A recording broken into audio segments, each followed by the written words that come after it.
It's game day. The Bills are in Houston to take on the Texans for Thursday Night Football. Kickoff set for 8:15, and you can catch Chris Brown, Eric Wood, and Sal Capaccio on the play-by-play from the Northwest Bank broadcast booth coming up later tonight on the Buffalo Bills Radio Network.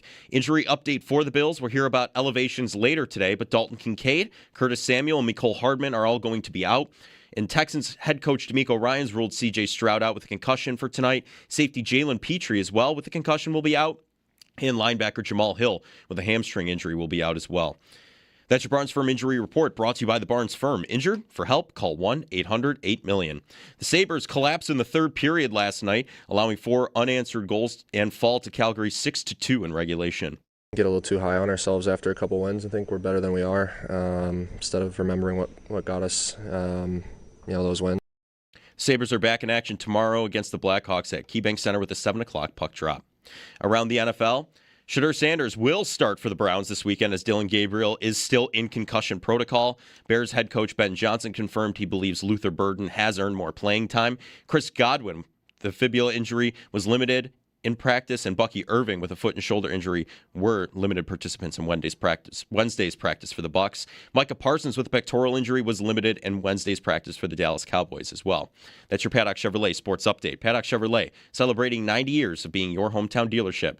I'm Joe Cali for WGR Sports Radio 550.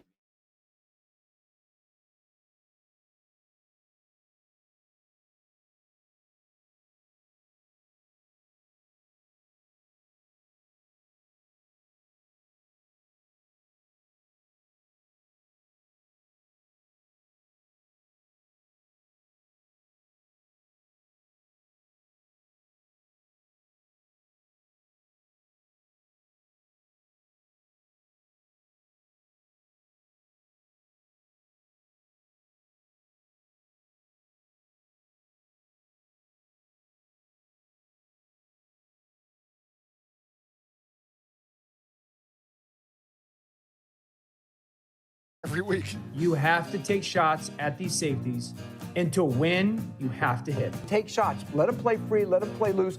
This is the Josh Allen that needs to be playing for the Buffalo Bills. If he plays like this, they have a chance to get to the Super Bowl. Just going out there and, again, trusting the guys. And I need to make those plays when the opportunities are there. And I'm confident that we can still get things going there. You're listening to Jeremy and Joe on the home of the Bills. WGR Sports Radio 550. Hey, everybody. Game day. Yeah. Sorry, clearing out the pipes here. Got to do that now that it's November. Going to be snowy next week. That's the plan, I think. No, I didn't need to hear that. Snowy next week? It's fine. For Thanksgiving? I think just after. Thanksgiving might be rainy. Yeah, I don't know. There's right. BEN was listening to News Radio 930 WBEN before the show, and the story on BEN, Brian and Susan asked Aaron Minkowski, like, there seems to be a hubbub about next week, and then he went on to explain that, the weather might turn. So it's almost like there's a murmur of something might happen, but we don't know yet. All right. So anyway, there you go. It's football Friday/Thursday. I don't know how we do this. Football Thursday. Yeah. Football Thursday. Let's do that. Brought to you by Salino Law Car Crash. Call Salino, call the 8s. And by Crosby's Pizza and Subs, Crosby's Hometown Fuel. Game day ready since 1922. On today's show, I can promise you one thing.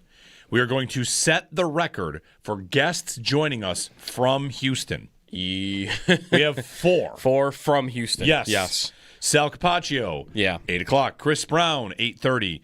At 9:05, Adam Wexler on the Texans. And then at 9:30, Matt Beauvais. He's going to pop in because the game's going to be on Channel 7 tonight. So he's going to come let everybody know. You can watch it on Channel 7. So 4 guests from Houston.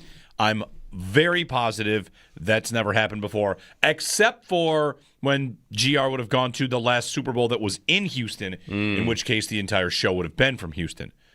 This show, too? Not the morning show. The afternoon show. Yeah. Would have all gone. You've worked on the morning show for how many years here? Here's the news, Joe. It's terrible. If you ever go to the Super Bowl, we are not going. We'll be here. Well, even if it... I think there's one out that we have. London? There's one. London. London, all right. London. And they will play a Super Bowl in London. Which, by the way... They absolutely will play. And if they play a Super Bowl in London, what's the time difference there? It's like 9 o'clock there right now? It's about 11. It's That usually could like work. 5 hours. It's 11 5 a.m. hours. Okay, that works even better. Yeah. If it's 11 there right now, then I think we're going to the Super Bowl if it's in London. That might be right. The The Bills would have to also play that year. They really have to line it up. The thing I always wonder about the Super Bowl in London. So you're right. So it's 11:06 a.m. And is it 3 in the morning in California? Yeah. Oh yeah.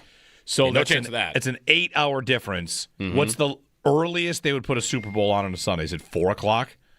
4 p.m.? 2 p.m.? They would not move off 6. No, I mean the airtime in California.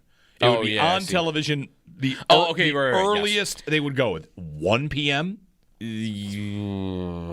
Would they go to 1?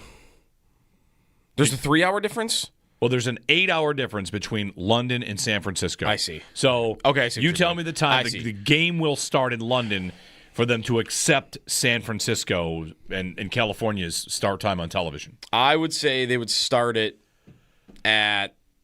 You're looking at 9 p.m. at the 9 p.m. At the I was going to say 9 p.m. The earliest they could do is a 9 p.m. start in London for the Super Bowl. Yeah. All right. Yeah. If you're just tuning in, they've not announced they're doing that. You can't really do it at... I was going to say, like, would you want to do it at, like, 11 p.m. would be best for, like, TV in the U.S.? And that seems ridiculous. Well, maybe this isn't going to happen. I wonder. They are going to go to Paris, the NFL. That's the next city. They're adding Paris. The Saints are going to Paris. Yeah. That's something that the team announced yesterday. So, anyway. Did you see what Tua said on when he wants the next city to be? He asked about the next international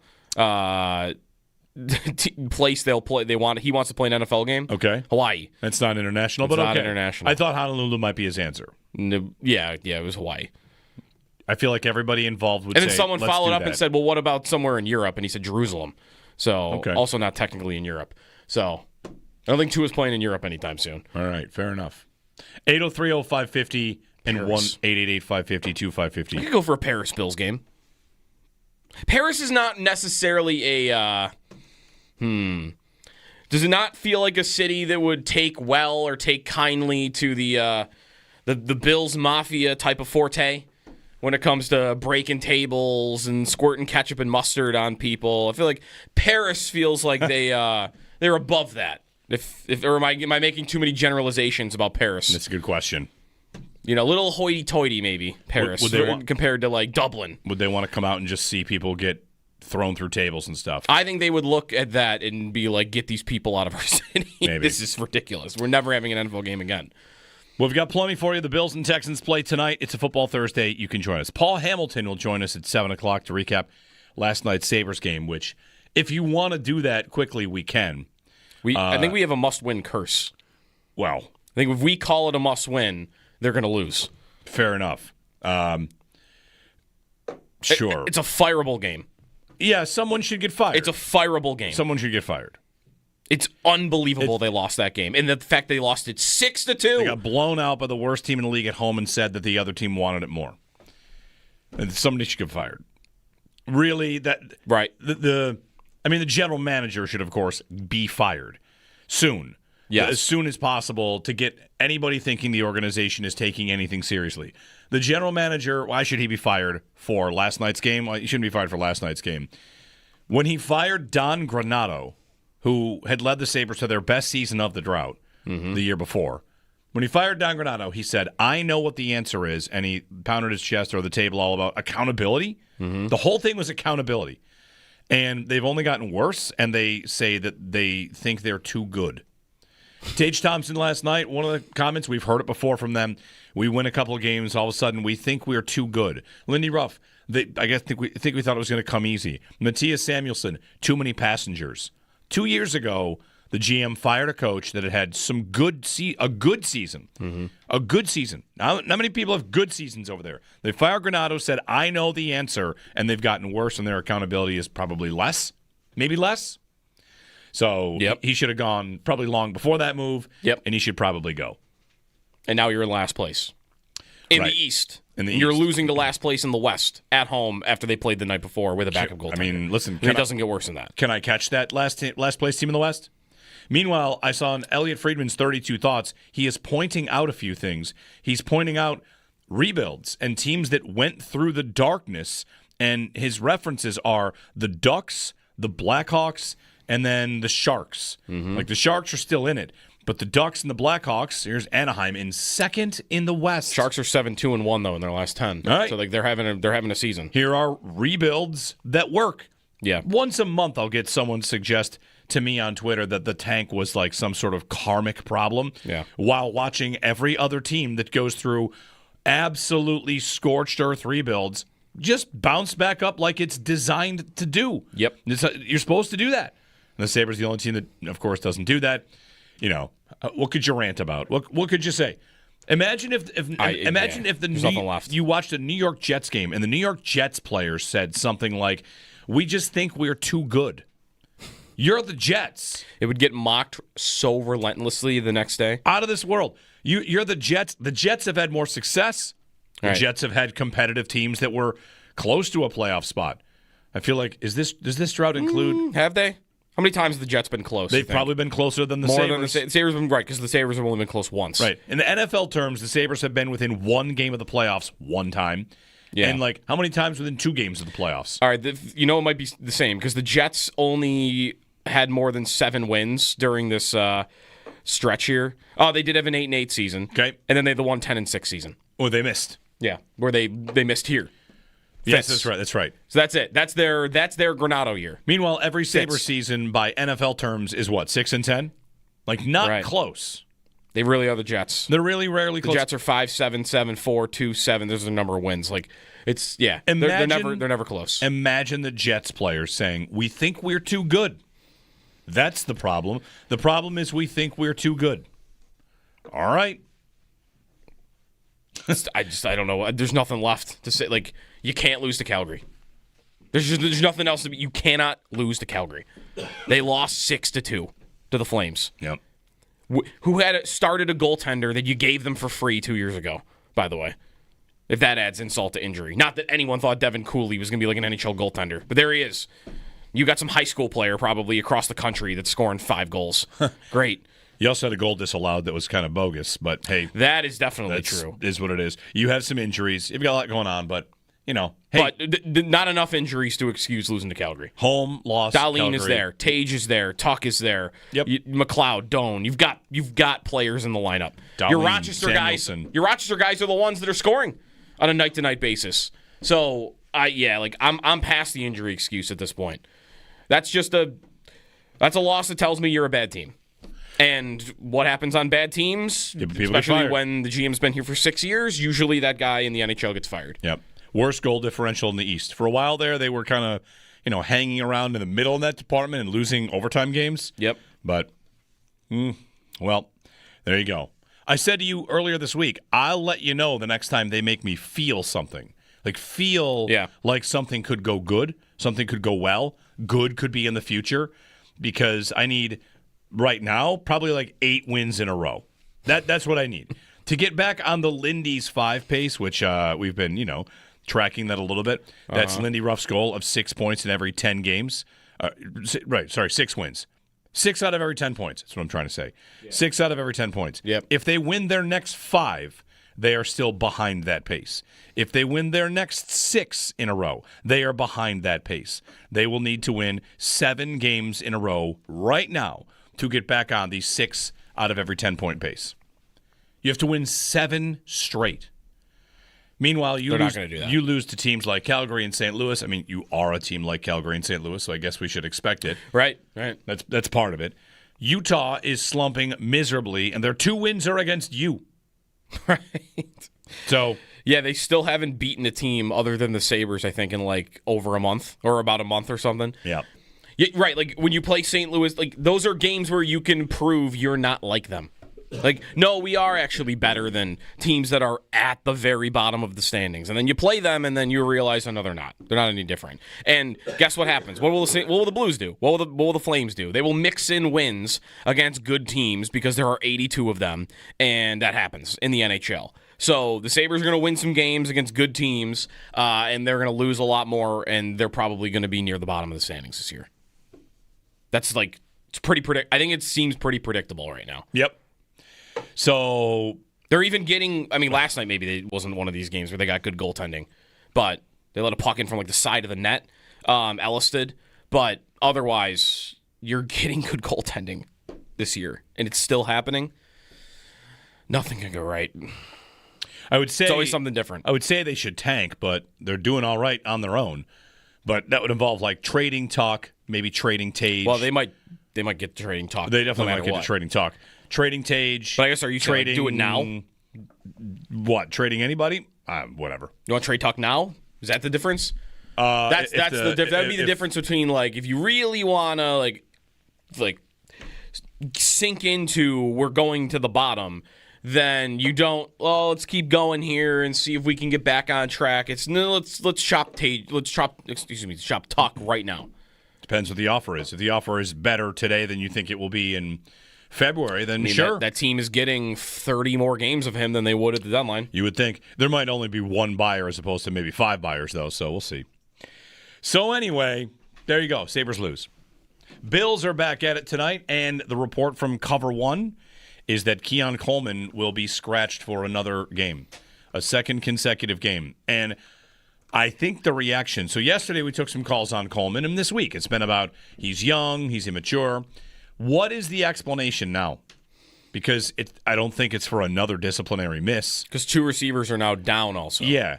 Yeah, Two receivers no down. Samuel, no McCall Hardman. Hardman's out. Codrington probably goes into that spot. Yep. Samuel goes out. Elijah Moore likely goes into his spot, which means that Coleman has, as of today, planted himself as the last receiver on the depth chart, the guy they don't want to dress. Yes. And they'll play in Houston tonight. I'm kind of surprised.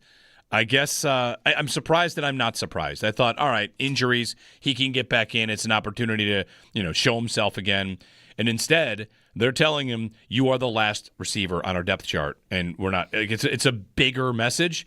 And you'd wonder, is it going to last the season? If it were up to them, would they not play him again? Because if that's the case, when do they think they will get him back on the field? Next season? If it's up to them, ideally, what would they do here? I think it's possible that the coach has decided I don't need to see him again.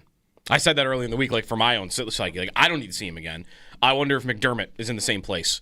Doesn't mean he won't play. Maybe they'll get injuries and they'll feel like they have to because he knows the offense and whatever. If there's another injury, does Christian Wilkerson come up? Well, that's if you get there, then that's really amazing. The other conversation is if once Gabe signs to the 53, who goes? Mm-hmm. That's a good question, too. Is it Elijah Moore or is it Keon Coleman? Mm-hmm. Because Elijah Moore is up above him in the pecking order. Right. That's the thing. If you have decided, I'm good here, I don't trust him, that's not getting earned back in 3 weeks before the playoffs. He wasn't performing on the field anyway, so I'm done here. If you've decided I'm done here, then what are you holding on to him for? So that you can get a 6th-round pick in the offseason? Who cares? I kind of want to say who cares. How many times have the Bills cut their 6th-round pick? You'd rather just every year? Every other year? You'd rather send a message? You send a message. Yeah. I wonder if that's really on the table. Because 2 games as a punishment for missing a meeting, even though it was the 3rd meeting that we know about, that seems a little strong, doesn't it? Well, 2 games missing. It's not a drive. They went right from a drive, which is what it was against New England, to 2 games. I really wonder if it's just more about, no, this is because he's not a very good player for us. What? And his role specifically has been taken. Maybe they do think, maybe they do think he is a better player for them or whatever. They like him more in certain ways than they like Elijah Moore. But what's the role that's available tonight? Because that big X outside receiver role, you've got 2 guys that are supplanting Keon Coleman for that. Whereas you've got Curtis Samuel coming out, which can be more motion, that could be more down, like the cardio routes last week where your speed is trying to get people off the top.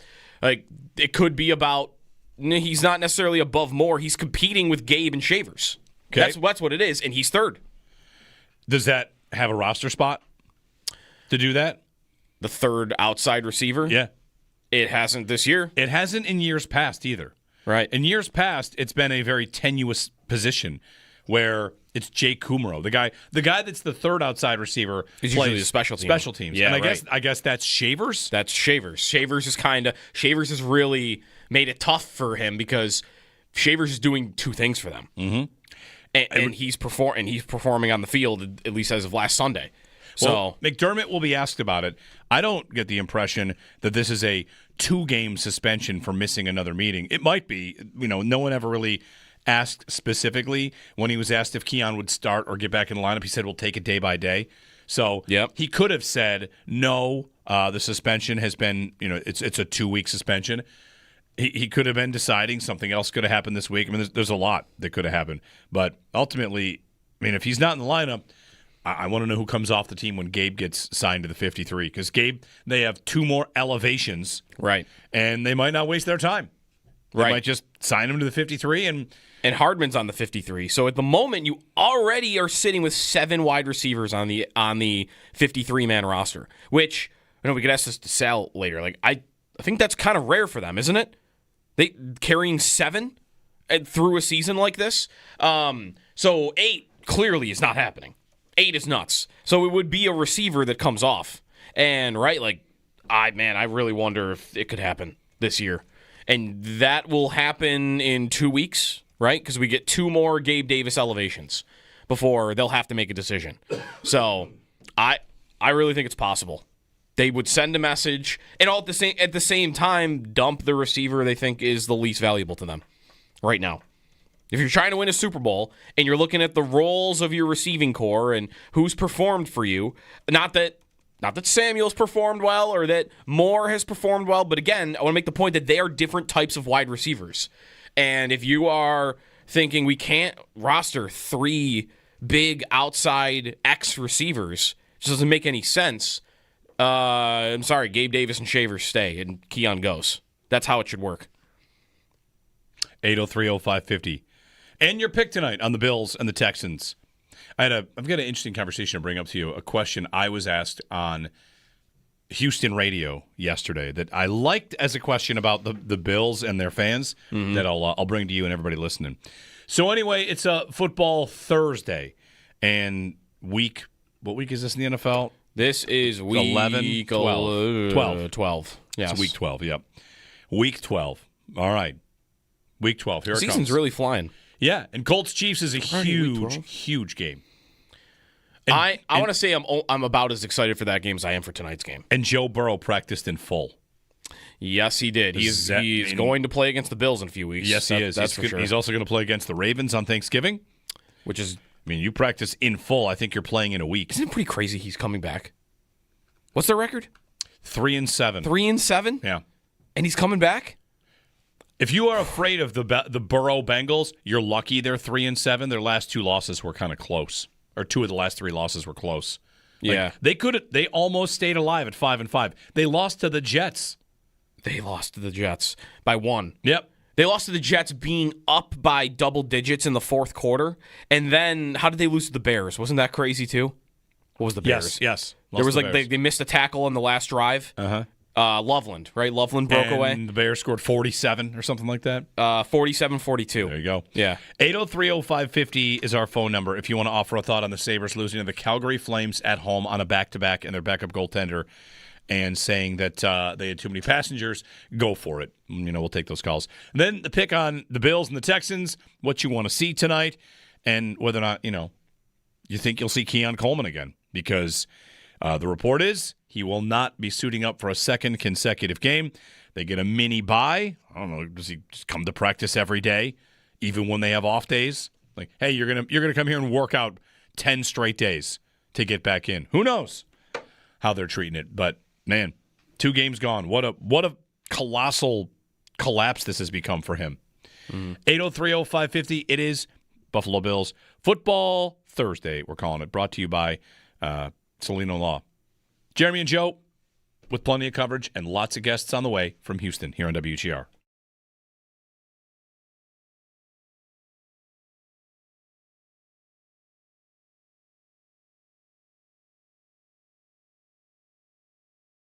Paul Hamilton will join us at 7 o'clock to recap last night's Sabres game, which, if you want to do that quickly, we can. I think we have a must-win curse. Well, I think if we call it a must-win, they're going to lose. fair enough. Sure. It's a fireable game. Yeah, someone should get fired. It's a fireable game. Someone should get fired. It's unbelievable they lost that game. And the fact they lost it 6-2. They got blown out by the worst team in the league at home and said that the other team wanted it more. And somebody should get fired. Really? Right. The general manager should, of course, be fired soon. Yes. As soon as possible to get anybody thinking the organization is taking anything seriously. The general manager, why should he be fired for last night's game? Well, he shouldn't be fired for last night's game. When he fired Don Granato, who had led the Sabres to their best season of the drought the year before, when he fired Don Granato, he said, I know what the answer is, and he pounded his chest or the table all about accountability. The whole thing was accountability. And they've only gotten worse, and they say that they think they're too good. Tage Thompson last night, one of the comments, we've heard it before from them, we win a couple of games, all of a sudden we think we're too good. Lindy Ruff, I think we thought it was going to come easy. Matthias Samuelsson, too many passengers. 2 years ago, the GM fired a coach that had some a good season. A good season. Not many people have good seasons over there. They fired Granato, said, I know the answer, and they've gotten worse, and their accountability is probably less. Maybe less. So he should have gone probably long before that move, and he should probably go. And now you're in last place. In the East. You're losing to last place in the West at home after they played the night before with a backup goaltender. I mean, listen. It doesn't get worse than that. Can I catch that last place team in the West?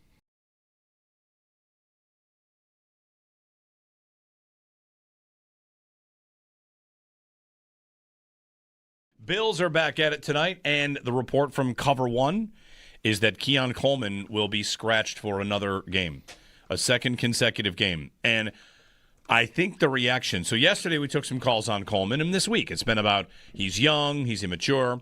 What is the explanation now? Because I don't think it's for another disciplinary miss. Because 2 receivers are now down also. Yeah. Two receivers no down. Samuel, no McCall Hardman. Hardman's out. Codrington probably goes into that spot. Yep. Samuel goes out. Elijah Moore likely goes into his spot, which means that Coleman has, as of today, planted himself as the last receiver on the depth chart. The guy they don't want to dress. Yes. And they'll play in Houston tonight. I'm kind of surprised. I guess I'm surprised that I'm not surprised. I thought, all right, injuries, he can get back in. It's an opportunity to, show himself again. And instead, they're telling him, you are the last receiver on our depth chart. And we're not. It's a bigger message. And you'd wonder, is it going to last the season? If it were up to them, would they not play him again? Because if that's the case, when do they think they will get him back on the field? Next season? If it's up to them, ideally, what would they do here? I think it's possible that the coach has decided I don't need to see him again.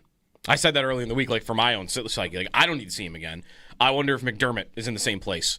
Doesn't mean he won't play. Maybe they'll get injuries and they'll feel like they have to because he knows the offense and whatever. If there's another injury, does Christian Wilkerson come up? Well, that's if you get there, then that's really amazing. The other conversation is if once Gabe signs to the 53, who goes?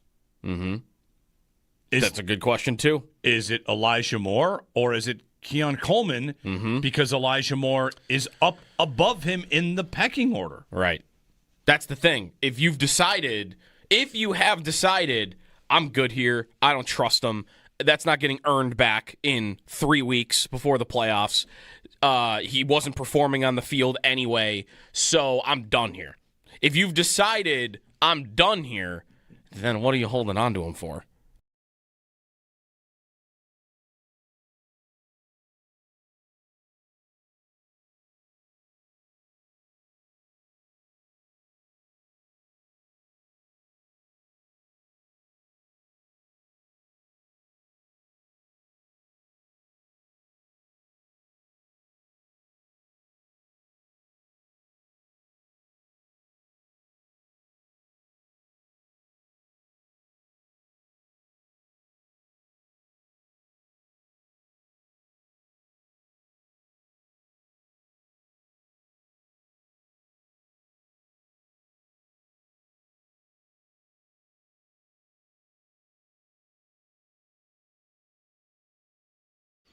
It is game day. The Bills in Houston to take on the Texans for Thursday night football. Kickoff set for 8:15. You'll be able to catch Chris Brown, Eric Wood, and Sal Capaccio on the play-by-play from the Northwest Bank broadcast booth coming up later tonight on the Buffalo Bills radio network. Injury update for the Bills. We'll hear about elevations later today, but Dalton Kincaid, Curtis Samuel, and Mecole Hardman are all going to be out. And for the Texans, head coach DeMeco Ryans ruled C.J. Stroud with a concussion out. Safety Jalen Petrie, also with a concussion, will be out. And linebacker Jamal Hill with a hamstring injury will be out as well. That's your Barnes Firm Injury Report. Brought to you by the Barnes Firm. Injured? For help, call 1-800-8-million. The Sabres collapsed in the third period last night, allowing 4 unanswered goals. They fall to Calgary 6-2 in regulation. Get a little too high on ourselves after a couple wins. I think we're better than we are. Instead of remembering what got us, those wins. Sabres are back in action tomorrow against the Blackhawks at KeyBank Center with a 7 o'clock puck drop.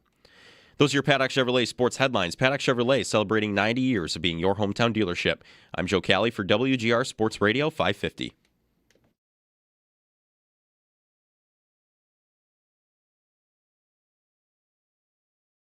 Checked on the wall, and now it's played ahead. Ostlund to Mallenstein at center. He'll flip it in and chase after it. Sabres on the turnover, score! That puck was turned over. And I tell you what, there's a goal machine developing in Buffalo, and he wears number 23. One of the moments of the game, brought to you by Firth Jewelers. For all the moments in your life, go forth to Firth. Sabres rally from down 2-0 to tie a game at 2-2, and then lose to the NHL's last place team 6-2 at home. They'll play Chicago tomorrow night at KeyBank Center amidst this homestand. Good morning, Jeremy and Joe. It is Buffalo Bills Football Thursday night game, a prime game tonight. It'll be on Channel 7 locally. We'll chat with Sal at 8 and Chris Brown at 8:30 and Adam Wexler on the Texans at 9 and Matt Bove from Houston also at 9:30. So lots to get to, Texans and Bills. I'll tell you the question I was asked, then we'll get some calls in here. And if you want to give a guess on Keon Coleman, I put a Twitter poll up. There are probably 5 options I wanted, but I could only mix in 4. Yeah. When do you think the Bills will dress Coleman again? Your options are next week versus Pittsburgh, December or later, only due to more injuries, or next year / maybe never. Yeah. So vote where you'd like. When do you think he'll finally dress? Next week against Pittsburgh, December or later. If there's he proves to them something, only through more injury, or next year / never. You can vote there. The question I was asked on Houston radio that I thought I could bring to the air and have a little fun on a Thursday. Yeah. So the host says, here in Houston, I tell people how passionate fan bases are, and he said, I think the most 3 passionate fan bases are Green Bay, Pittsburgh, and Buffalo. Okay. You hear those a lot. Yeah, not in any particular order. And then he asked me, why is it like that here? Why is it so passionate? And to be put on the spot, why does everybody care so much? I thought, all right. And I tried on an answer in real time just because I don't know. I think it's without a doubt one of the most intense loves of a team here. Why is it like that? And the short version of my answer was that for this generation of fan, the 17-year playoff drought taught them to love a team through anything, and now everyone just lives in the days of being amazing and thankful for it. That also that generation thought the team might move for years and years and years. Sure. And now they're not moving, and in fact, a new stadium's going in, and we're going to experience that life because it puts the city on the map, because also with the way they've been successful lately, this generation has been close to a Super Bowl but never appeared in one, and can connect with the previous generation, which lived through all that. So your dad, your grandpa, everybody wants it the same. Right. It's not like a team where, the fans that have been fans for 30 years have 3 Super Bowls, and the new fans have none. This is every living fan. Everyone's on the same page. Yes, everyone's on the same page. Every living fan, and also every deceased fan. You want them to win for someone that's no longer with us. That was my answer. That everybody is aligned for this idea. The Packers and the Steelers, who we mentioned, they have Super Bowls. They have 1 million of them. Right. Same. Well, that's kind of the same thing. Even though it's theirs is they've won them, and here we haven't. It's if you're in Green Bay, how long ago was their last Super Bowl? If you're my age, you that's right in your wheelhouse, right? Like the Rodgers Super Bowl from 10, 15 years ago. But then your dad and your grandpa are going to have Super Bowls too. Yeah. Like, so everybody's kind of got their own. Yep. Pittsburgh is probably pretty close to the same thing. Whereas, like, the guys that are asking you in Houston, for comparison's sake, they are what? Like, the team didn't exist for a while. And before that, it was a different team altogether. And they never, like Oilers fans. Right. So, and it's Houston. It's it's probably college football's competing, and that's not so much the case here. That's what I was going to say. Also, is these are markets where there isn't as much competition. I feel like, right? Green Bay's got nothing else. I mean, they've Wisconsin football, right? But that's not right in Green Bay. And Pittsburgh has got a couple, right? They've got the Penguins, but the Pirates are like barely exist. Whereas, like, if you go to where? Pick a city, L.A., New York, Chicago, whatever. Like, that one team is competing with 6 other teams. Right. So, there's probably a million things that go into it, though. 803-0550. I like the question. And it's a good question. Gave it my best answer. Let's start things off. Adam in New Jersey. Adam, good morning. Hey, good morning, guys. Morning. I have 2 points, one on the Bills and one on the Sabres. Real quick on the Bills, I was wondering I guess it was last year, Brandon Beane had pretty much had a press conference at the end of the year with about Kaiir Elam, how he said it didn't really work out, almost like a tail between his legs, like, I wish it worked out, but it didn't. Do you guys think he has a similar press conference if it keeps going down this road with Keon Coleman? Also, with the Sabres, full disclosure, I'm a Devils fan, but I don't understand how the Sabres bring back Lindy Ruff when they could have went after Sheldon Keefe in the offseason, just like the Devils did. And after what Lindy Ruff did with the Devils, where it just did not work out, and it was completely – the writing was all over the wall, but the Sabres decided to jump right back into that. Lindy Ruff is essentially the Pete Carroll of the NHL right now. Older coach and great resume, but the game has passed him by. You think they could have got Sheldon Keefe? Yeah, why not? They tried to hire Craig Berube. He told them no. Like, I don't think they could get many people like that to say yes to them. I think that's a big reason why. What's the appeal of the Devils? Like, what's the appeal of the Devils? They're not a dumpster fire organization that's missed the playoffs 14 years in a row. Yeah. Commitment from ownership in a way that might be different. Or the players are not. I'm not disagreeing. Players are not allergic to coming there. Right. Like, if you want to go after high-profile coaching candidates, I'm with you. I just don't think they would ever get them. They've tried. Have they tried as hard as everybody? I wouldn't necessarily say that, but there was a report they wanted to go after Craig Berube, and Berube wasn't interested. Yeah, I think there's plenty of coaches that just say, like, thanks, but no thanks. Like, if they called Pete DeBoer today, would they get Pete DeBoer? No. Not unless they have Brendan Shanahan running the operation. They are at a stage where, I'll compare it to the Bills. They are at a stage where the Bills were once at, which is, who's your coach? Chan Gailey. Why is he your coach? Because nobody else would want Chan Gailey. Right. That was a stage. Right? Like, that's the stage the Sabres are currently in. They have to hire the guys that don't have other opportunities. That's, I think, where they're at. 803-0550. And on the Kaiir Elam and Coleman thing, Beane would not have had a press conference just for that. It would have come up at a press conference like end of season or whenever he would have been at a podium. So if you want to get him on Coleman the next time that happens, we'll see. He would have talked about him at the deadline, right? And the next time next time he's anywhere in front of a microphone, I'm sure he'll be asked all about this. But I wouldn't anticipate it's just a press conference to talk about Coleman. 803-0550. Mo in New Jersey is up next. Hey, Mo, good morning. Hey, good morning, guys. Just like the other guy before me, I am a Devils fan, too, but I'm not a huge hockey fan. Oh, back to back. What we do is Devils radio? Devils radio, yeah. No, not at all. I feel bad. Like, I'm just hoping. I would prefer to see the Sabres do better than the Devils at some point. I'm not a crazy hockey fan. I'm just not. But every time I listen to you guys, my heart sinks when I hear the words "must win," and then I see what happens that night. I'm like, oh, these guys will be disappointed tomorrow. But anyway, that's not why I called. I want to talk about the Bills in the game tonight, and a little bit about Keon Coleman. The game tonight, first of all, I just don't trust this Bills team enough to think that they're trending upwards yet. I need them to show me something tonight, right? I need them to go on the road and play well. we went to Miami, we sold that game, right? And that was a game that I didn't even see that coming. And this is a defense that is the best in the NFL, maybe them or the Broncos.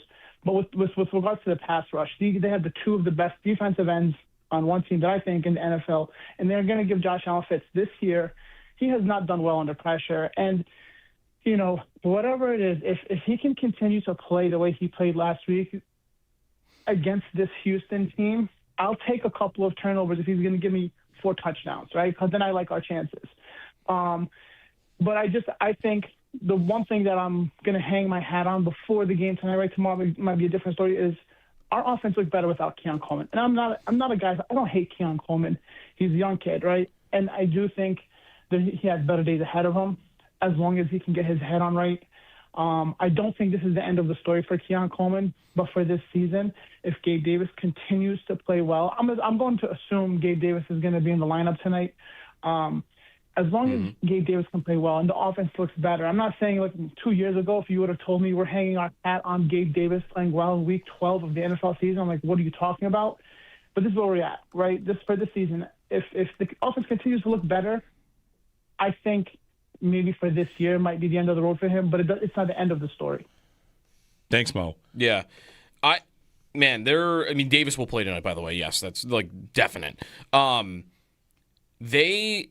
Last year, Coleman, did he not make the only big play in this matchup against the Texans? He did. For the Bills, yes. He took a hitch and turned and scored a 50-yard touchdown. So you do see some of the athleticism there, some of the value that would have made them want him in the draft. But that game is also kind of a reason why I wouldn't want him in the lineup in a game like tonight. He made the one big play for you, right? 1 catch on 5 targets. It's just what you get a lot from a guy like Keon Coleman. And the last time you played this team, they manned you up and said, you can't get open against us, and Allen had the worst completion percentage by any quarterback in 30 years. Should we expect a similar kind of look to tonight? Well, I think they will try. I think the Texans will do the same thing. We're going to do the same thing that we did to you last year. We don't think you can beat us. And maybe they'll be right, because Derek Stingley is awesome, and they've got a really good secondary in general, although Petrie's out, right? The one safety or nickel corner. But I think going into tonight with Gabe Davis and Shavers and the rest of them is a better-looking receiver core than the guys that played against the Texans last year, which was Keon Coleman and Mac Hollins and Marquez Valdez-Scantling, who played 46% of the snaps. I like their chances more with the guys they have tonight than they had at that game last year. Yeah, I probably agree. The other thing in Houston, when I'm on the radio there, they asked a couple questions about this Bills run defense. They don't think they can run the ball anyway. The Texans are so bad at running the ball that if they are able to run successfully against the Bills, I think it'll feel like the best day of their lives. Wow, look at us. We can run it. They do not run the ball very well. Woody Marks, career high, if he is, in fact, the guy that is going to get the bulk of the carries. Yeah. I think it's 68 yards. What's the opposite of the immovable object against the unstoppable force? Yeah, the very movable object against the stoppable force. Against a very stoppable force. That's the Texans' run game against the Bills' run defense. Yep. 803-0550, break time. Gina, if you can hang with us, we'll get you on the other side. Paul Hamilton at 7 o'clock. It's a football Thursday, and it's a game day, so you can hang out with us. Brought to you by Celino Law. Car crash, call Celino, call the 8s, and by Crosby's Pizza and Subs. Crosby's, hometown fuel, game day ready since 1922. Bills are back at it tonight, and the report from Cover One is that Keon Coleman will be scratched for another game, a second consecutive game. And I think the reaction, so yesterday we took some calls on Coleman, and this week it's been about he's young, he's immature. What is the explanation now? Because I don't think it's for another disciplinary miss. Because 2 receivers are now down also. Yeah. Yeah, right. No Samuel, no McCole Hardman. Hardman's out. Codrington probably goes into that spot. Yep. Samuel goes out. Elijah Moore likely goes into his spot, which means that Coleman has, as of today, planted himself as the last receiver on the depth chart, the guy they don't want to dress. Yes. And they'll play in Houston tonight. I'm kind of surprised. I guess I'm surprised that I'm not surprised. I thought, all right, injuries, he can get back in. It's an opportunity to, show himself again. And instead, they're telling him, you are the last receiver on our depth chart. And we're not. It's a bigger message. and you'd wonder, is it going to last the season? If it were up to them, would they not play him again? Because if that's the case, when do they think they will get him back on the field? Next season? If it's up to them, ideally, what would they do here? I think it's possible that the coach has decided I don't need to see him again. I said that early in the week, for my own psyche. I don't need to see him again. I wonder if McDermott is in the same place. Doesn't mean he won't play. Maybe they'll get injuries and they'll feel like they have to because he knows the offense and whatever. If there's another injury, does Christian Wilkerson come up? Well, that's if you get there, then that's really amazing. The other conversation is if once Gabe signs to the 53, who goes? Mm-hmm. That's a good question, too. Is it Elijah Moore or is it Keon Coleman? Mm-hmm. Because Elijah Moore is up above him in the pecking order. Right. That's the thing. If you have decided, I'm good here, I don't trust him, that's not getting earned back in 3 weeks before the playoffs. He wasn't performing on the field anyway, so I'm done here. If you've decided I'm done here, then what are you holding on to him for?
Test drive the Kia Sportage, Sorento, or Telluride. Shop online at yourtownkia.com.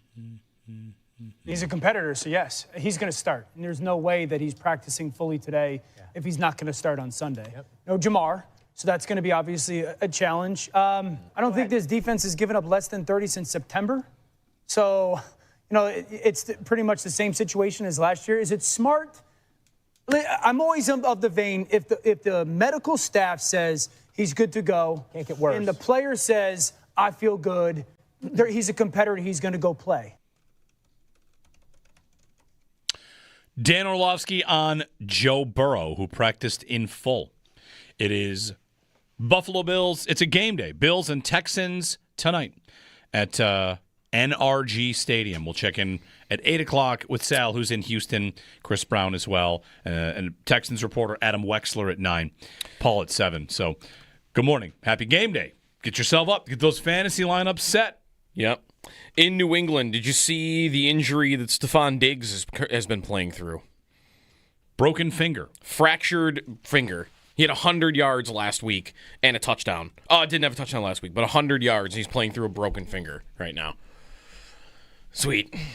New England is starting. This is more and more injury news, though, that they're starting to have build up for them. So we'll see where they're at by the time the Bills play them. But was reading about Milton Williams being out and the injury Diggs is dealing with and the running back injuries that they've got. So I don't think they're dealing with more than the Bills probably are right now, but New England's got their share at the moment. Gina in Delaware is up early. Good morning, Gina. Oh, good morning, guys. I just wanted to first of all say, a week from today is Thanksgiving. So I'm wishing you all a happy Thanksgiving and just thankful and grateful for the connection that you give me to my hometown, which then leads me into thanking you for the perfect answer you gave for me as a Bills fan, being an OG, connecting the old generation with the new generation and the new generation with the old generation. And yes, that is why we all come together as one, for the passion and the love for our team, for our hometown. We are unique. We are Buffalonians, and we love our Bills. I don't care how we win tonight. I don't care if it's ugly, if it's sexy. I don't care. I just want a dub. This team is just making me so crazy every week, not knowing what we're doing, how we're going to play, and what the outcome is going to be. But I will always stand by my team. I love my team. I love my Buffalo. Go Bills. And Keon Coleman, get your damn act together, boy. You have been given an opportunity to play with the best quarterback ever. Get your act together. Listen to your teammates. And do what you're supposed to do and get on that field and play. Go Bills. Thanks, Gina. 803-0550, the phone number. She said something there. Style points. Like the idea about style points tonight. Yeah. Are you confident? It sounds like the first couple calls have felt a little bit of, I need to trust this team again because they had the egg in Miami. Yep. I mean, I tell you all the time, I always think they're going to win. And I don't even really consider the idea that they're going to lose during a game. Sometimes I'll pick against them. Then the game will start, and I'll think, they're probably going to come back and win this until the win percentage is super low. Like Baltimore, I would have thought, okay, this one's over. And then they won. But Miami, I didn't think they were going to lose until Josh fumbled on the sneak. Yeah. That was the first time they really might lose. They were down by game. 2 scores, I think, when that happened, too.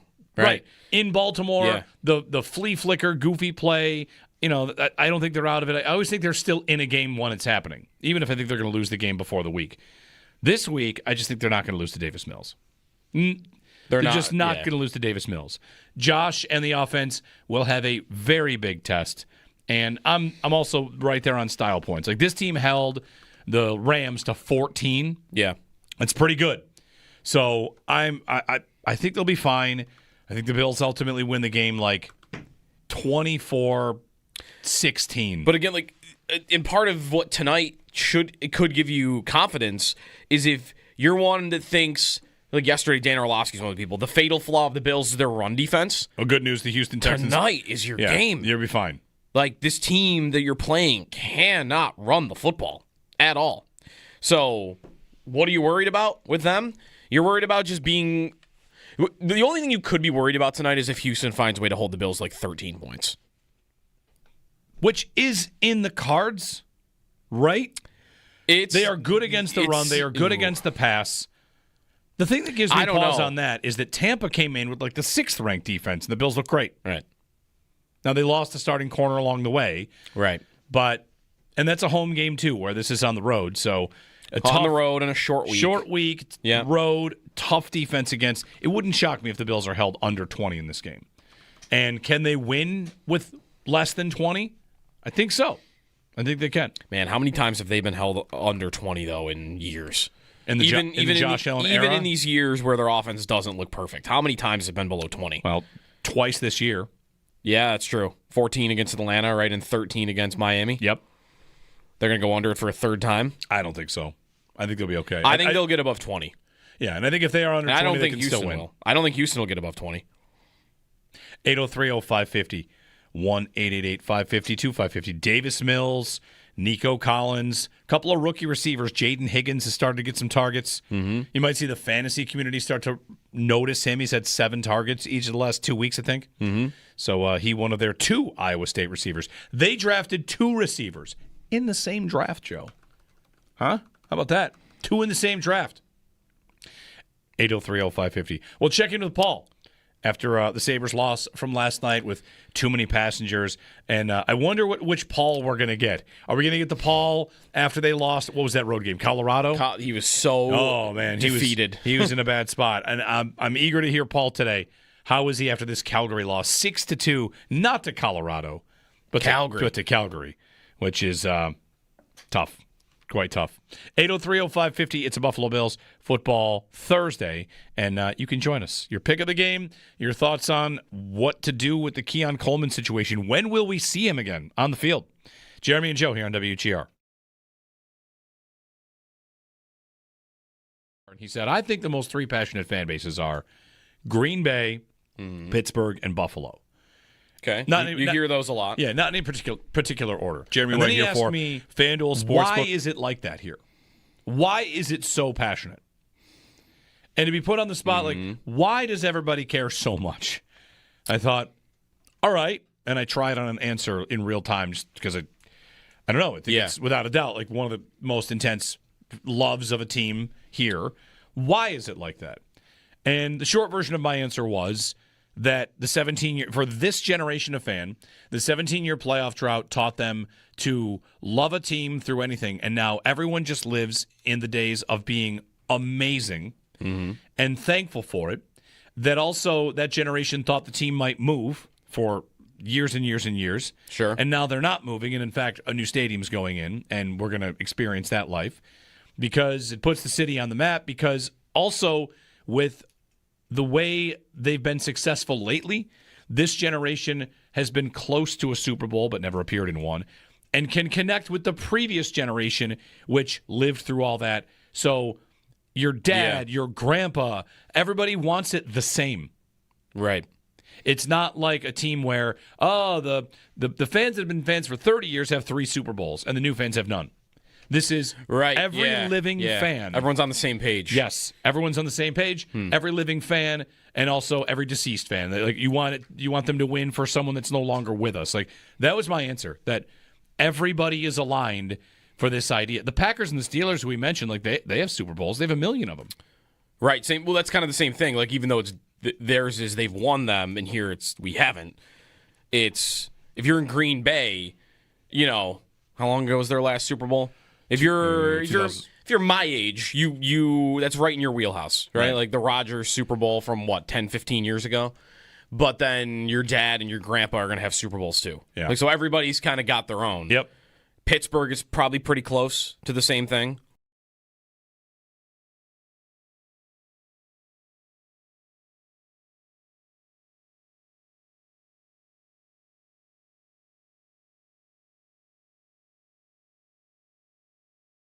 Paul Hamilton will join us at 7 o'clock to recap last night's Sabres game, which, if you want to do that quickly, we can. I think we have a must-win curse. Well, I think if we call it a must-win, they're going to lose. Fair enough. Sure. It's a fireable game. Yeah, someone should get fired. It's a fireable game. Someone should get fired. It's unbelievable they lost that game. And the fact they lost it 6-2. They got blown out by the worst team in the league at home and said that the other team wanted it more. And somebody should get fired.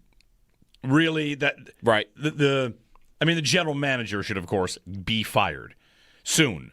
Yes. as soon as possible to get anybody thinking the organization is taking anything seriously. The general manager, why should he be fired for last night's game? Well, he shouldn't be fired for last night's game. When he fired Don Granato, who had led the Sabres to their best season of the drought the year before, when he fired Don Granato, he said, I know what the answer is, and he pounded his chest or the table all about accountability. The whole thing was accountability. And they've only gotten worse, and they say that they think they're too good. Tage Thompson last night, one of the comments, we've heard it before from them, we win a couple of games, all of a sudden we think we're too good. Lindy Ruff, I think we thought it was going to come easy. Matthias Samuelsson, too many passengers. 2 years ago, the GM fired a coach that had some a good season. A good season. Not many people have good seasons over there. They fired Granato, said, I know the answer, and they've gotten worse, and their accountability is probably less. Maybe less. So he should have gone probably long before that move, and he should probably go. And now you're in last place. In the East. You're losing to last place in the West at home after they played the night before with a backup goaltender. I mean, listen. It doesn't get worse than that. Can I catch that last place team in the West?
2-1. But yeah, Super Bowl, whatever that was, 35. XXXVII. 38. We were so many Roman numerals. 38. Yeah. Patriots. So the Patriots have 2 wins in the Super Bowl in Houston and two memorable games. Anyway, Paul, the Sabres lost last night, and they said a thing that they said, and they've said before. And I said to Joe, imagine a New York Jets player saying something like this, saying, we think we're too good, and you play for the Sabres. Like, it's kind of amazing that that's one of their go-tos. Lindy Ruff said they wanted it to be easy. Matthias Samuelsson said too many passengers. It is a very familiar refrain from a team that loses so often. Yeah, I think and they were all very honest about it, and that's why I wrote basically all their quotes. They said they can say it better than I'm saying it, because I'm going to say exactly what they're saying. But the problem is, how many times have we heard these quotes over the years? You know, some guys wanted it easy. We got outworked. Some guys are passengers. We get too high on ourselves. We went into battles casual and soft. It was a lack of respect for the game of hockey. That one was new. I have not heard that one before. That was from Tage Thompson. But the rest of them I've heard before. I said, Brian and I had this conversation in pregame. I said, you know, they can't. Too many times I've heard this team talk about how they took a team too lightly. You know, how in the world can a team that hasn't made the playoffs in 14 years, who currently are in last place in the Eastern Conference, take any team too lightly? How? I don't understand how that can happen. Who do you think you are? I mean, that you can take the St. Louis Blues or the Calgary Flames, who are 2 of the worst 3 teams in the league, who are playing on back-to-back nights, and they're backup goaltenders. How can you take them too easy? I mean, that's what I don't understand. And Lindy Ruff and Don Granato and just insert name can only do so much. And that's where what I liked what Samuelsson said. He goes, we're the ones that put the skates on. They don't. They can give us the game plan. They can tell us how to play, but we got to go do it. And we have to go do it. And they don't. Which tells me, I mean, they say there's accountability in that locker room. Where? I mean, you can tell me all you want there's accountability in that locker room. Then how does last night happen? The way it happens. You can lose game. You can get goalied. The Blues game, they got more goalied than what happened last night. But they got goalied by a guy who had some of the worst goaltending numbers in the National Hockey League at the time. But that doesn't explain last night, and I have no explanation for you. I can't understand how, and I hear this every year, a couple of times a year from these guys. And it's true. It's not like they're making it up. It's true. How do you guys get full of yourselves after 2 games? And it wasn't even 2 full games. Right. And you're still in last place even through those 2 games. Yeah, you came back in the third period and came storming back and won a hockey game. And then you did dominate the Edmonton Oilers and turn Connor McDavid. It was the worst game I've ever seen Connor McDavid play. Totally shut him down. How do you go out and do that and then come back and not ready to play in the next game because it's the worst team in the league? Well, when Samuelsson says that, Paul, like there were too many passengers last night, it could be different answers for different games. Who was that true of last night, you think? Pretty much the whole team. I mean, I saw Mallenstein really digging hard. I saw Krebs really digging hard to try to win battles and barrel in that. I don't know. I'd be hard-pressed to think of too many others. I thought Rasmus Dahlin started off pretty well, but most of the guys didn't. I thought he did. It wasn't Colton Ellis's night. It's the first night I've seen him with the kicking rebounds all over the place.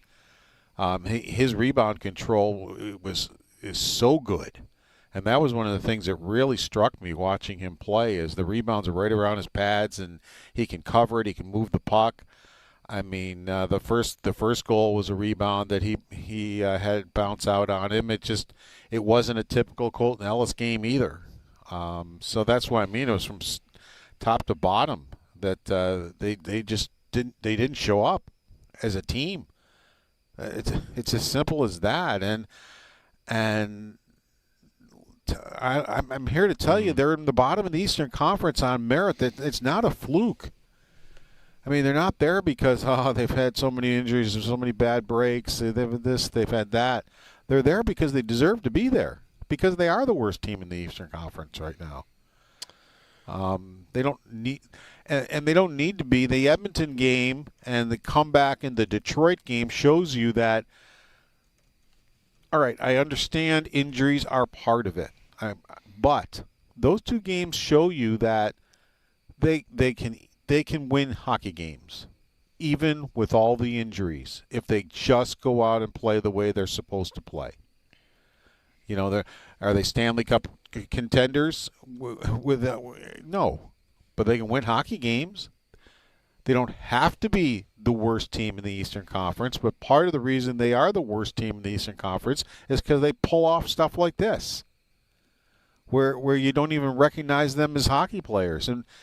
And I want to know where the accountability is in that locker room. Well, Paul, that's a great question. We said earlier that when Kevin Adams made the change at coach from Don Granato to Lindy Ruff, one of the things he said was, "I know the answer," and it was all about accountability. And here we are, like this buzz phrase about accountability yet again is still kind of front and center. So who knows? I kind of joked to Joe the other day. I'm waiting for the next big important thing to happen for them, and I don't know what that is. A trade, a 10-game win streak, probably not. I mean, on a real team, it is somebody getting fired, right? Somebody changed at the top. I mean, maybe Jarmo Kekalainen wants to talk publicly about something, right? Somebody speak on something. I don't know when that'll happen, but it's an organization that kind of leaves you, wanting a lot more in that department. Yeah, no, it's a flawed team. It's a flawed hockey department. It's a flawed team. It's flawed from the top down. I mean, why is Terry Pegula not doing anything about this? The only thing I can say is he must be satisfied with what he's seeing. Otherwise, he would have done something about it. So I can't come up with any other answer other than he's satisfied. He wanted to be heard. That's why Jason Botterill was no longer the GM. He found Kevin Adams because he felt he would be heard, and that must be all he cares about. Because how long does he got to watch this? I mean, this team is worse than it was when Adams took over.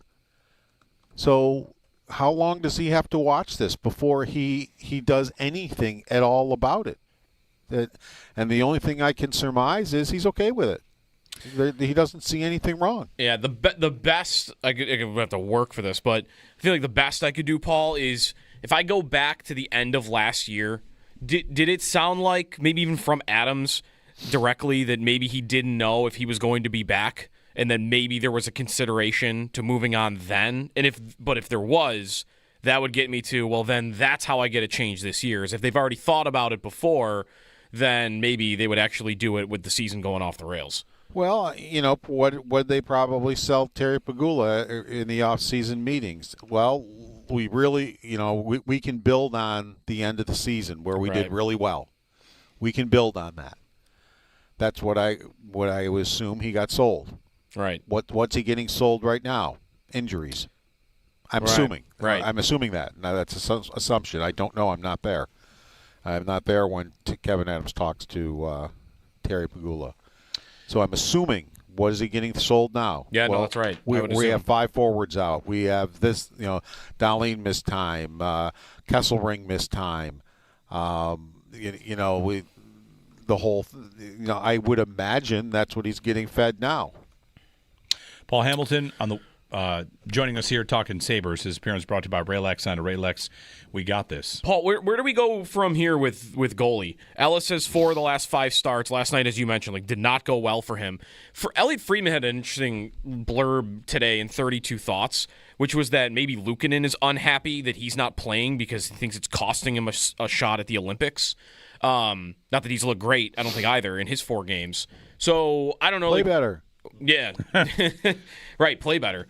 You want to play? Play better. Do you think he'll get a shot at that now, or more of a shot at that because Ellis underperformed last night? It sounded. I think Lindy slipped yesterday. It sounded like Lyon was going to play Friday anyway, because he was asked why Lyon wasn't backing up, and he goes, "Well, we're trying to get him a rest, and he had played a lot of games and everything." He goes, and if we're planning on playing him Friday or something like that, that gives him a rest, and I don't think he meant to give us the goalie, but I think he accidentally did. So it sounded like, all right, Ellis is going to need a break. So, he's going to play this game, and Lyon's going to play Friday. And I'm just taking from what I heard. Mm-hmm. And then maybe Ellis will be back in on Sunday. I mean, it wasn't a great game for Ellis, but let's not go too far crazy here. I mean, he's not going to play every single game great. I mean, he is going to have an off night from someplace. I mean, it was the only game I've seen him play so far in his young NHL career that was not good. I still think he's a goaltender that's very, very good on rebounds normally. Matter of fact, he actually settled that down a little bit as the game went on until the third period rolled around. And again, he was just part of the problem. I mean, he was. So I actually take nothing away from his performance from last night, other than see you Sunday. Yep. All right, Paul. Well, tomorrow it's the Blackhawks, right? Okay. And they're playing really well, folks. That's not the same Chicago Blackhawk team you're thinking of. Yeah, and also I think they're like top 5 in the league with their goalies so far this year. And Bedard, Paul, has like him and both the last 2 first overall picks, right? Bedard and Celebrini have kind of taken the league over a little bit the last month. But you know what? If they decide they want to play like they did against the Oilers, Bedard's going to have his problems. All right. But that's a pretty big if, isn't it? Yeah. Yep. Thank you, Paul. Take care. Paul Hamilton, Sabres. Recap from last night. They played the Flames. They lost. They played the Blackhawks on Friday. The Bills play tonight against the Houston Texans. A game in Houston. We went through all the history of the Bills and Texans matchups a couple days ago. This one is for the division, if you want like New York Times playoff machine. First off, the Bills are like very likely to make the playoffs. Whenever I'm looking at the playoff machine, I'm not looking at the playoffs. I'm looking at division. And I wonder if this is pretty much the way it's going to go every week, which is the Bills' chances to win the division kind of double with each win versus loss. If they win, the New York Times playoff machine puts them about 18%, and if they lose, about 9%. So a loss would be a huge, gain for New England. The Bills can run the table, and New England wins, or whatever, loses to Baltimore, and the Bills will win the division. But if the Bills drop one more in there, it becomes a lot tougher, obviously, So got to kind of hold their serve here, and they play Houston tonight, and we're taking your calls on it, 803-0550. Maybe you have or haven't seen the report from Cover One. They were the first to report last week that it looked like Coleman would be inactive, and they are reporting again this week that he will be inactive.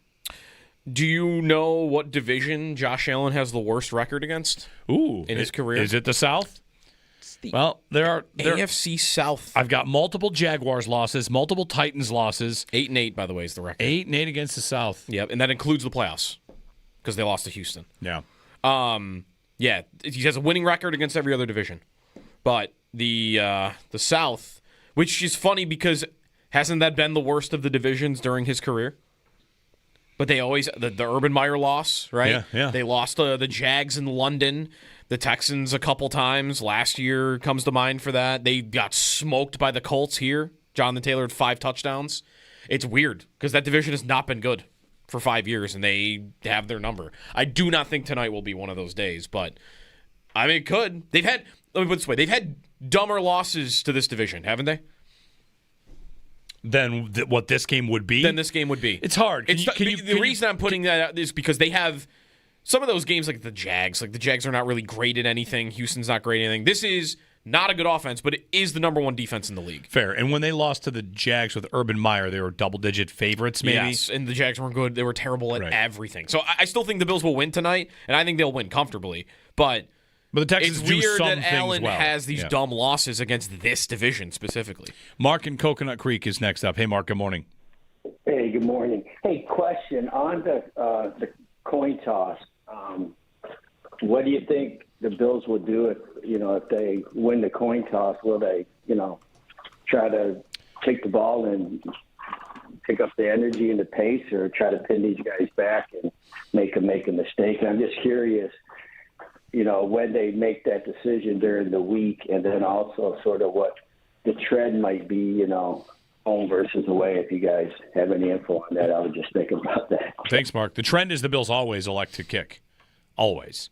The last time they elected to receive, I believe, was Cincinnati, in Cincinnati. Mm-hmm. There might be a more recent one that has just slipped my mind, but they always elect to kick. Most teams just elect to kick. That's what you want to do. Yes. And I remember specifically the Bengal game in Cincinnati, they decided to take the ball. Yeah. They lost that game 24-18 maybe.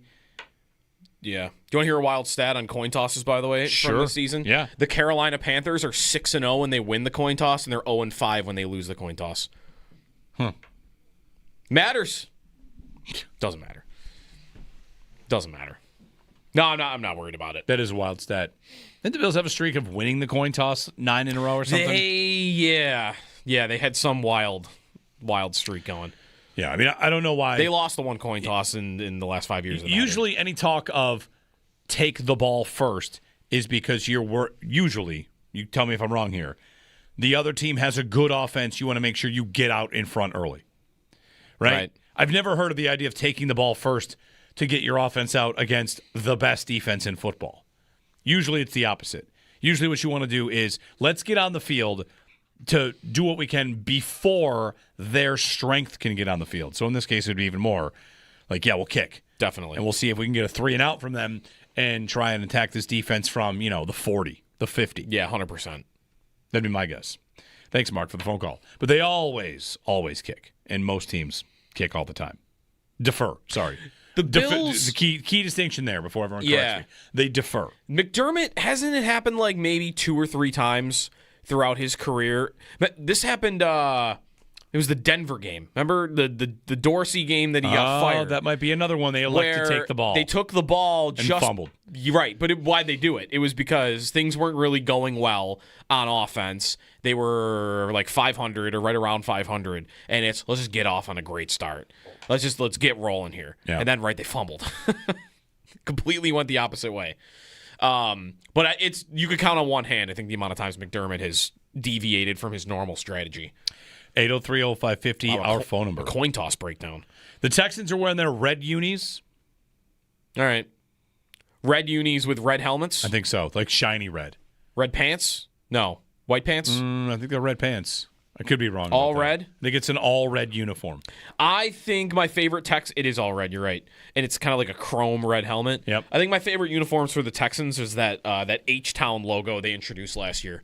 I think they should just run with that full time. I think their logo stinks. You don't like the bull? I think the bull stinks. Am I alone on that? I don't like the logo. It reminds me of NFL Europe, and I can't tell you why. It's Texas, right? Like, there's no reason it should remind me of that, but something about the logo, I don't like it. We should get a thought in on Bill Simmons. Bill Simmons casually referred to the Columbus Blue Jackets as the most irrelevant franchise in sports.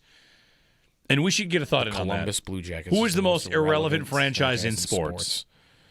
I mean, you could say the Sabres if you don't live here, but let's take them off the plate. Yeah. Think about that for a minute.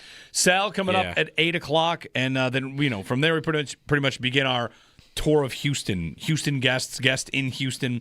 Sal at 8, Chris Brown 8:30. It's all part of Buffalo Bills Football Thursday. Brought to you by Salino Law. Car crash, call Salino. Call the 8s, and by Crosby's Pizza and Subs. Crosby's hometown fuel, game day ready since 1922.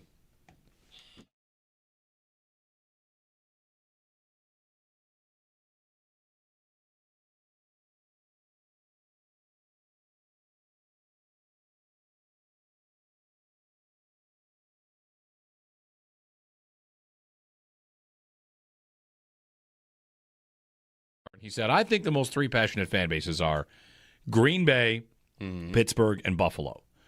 Okay. You hear those a lot. Yeah, not in any particular order. And then he asked me, why is it like that here? Why is it so passionate? And to be put on the spot, like, why does everybody care so much? I thought, all right. And I tried on an answer in real time just because I don't know. I think it's without a doubt like one of the most intense loves of a team here. Why is it like that? And the short version of my answer was that the 17-year, for this generation of fan, the 17-year playoff drought taught them to love a team through anything. And now everyone just lives in the days of being amazing and thankful for it. That also, that generation thought the team might move for years and years and years. Sure. And now they're not moving. And in fact, a new stadium's going in, and we're going to experience that life because it puts the city on the map. Because also, with the way they've been successful lately, this generation has been close to a Super Bowl but never appeared in one and can connect with the previous generation, which lived through all that. So your dad, your grandpa, everybody wants it the same. Right. It's not like a team where, the fans that have been fans for 30 years have 3 Super Bowls and the new fans have none. This is every living fan. Everyone's on the same page. Yes, everyone's on the same page. Every living fan, and also every deceased fan. Like you want them to win for someone that's no longer with us. Like that was my answer. That everybody is aligned for this idea. The Packers and the Steelers, who we mentioned, like they have Super Bowls. They have 1 million of them. Right. Same. Well, that's kind of the same thing. Like even though it's theirs is they've won them, and here we haven't. It's if you're in Green Bay, how long ago was their last Super Bowl? If you're my age, you that's right in your wheelhouse, right? Like the Rodgers Super Bowl from 10, 15 years ago. But then your dad and your grandpa are going to have Super Bowls too. Yeah. Like so everybody's kind of got their own. Yep. Pittsburgh is probably pretty close to the same thing.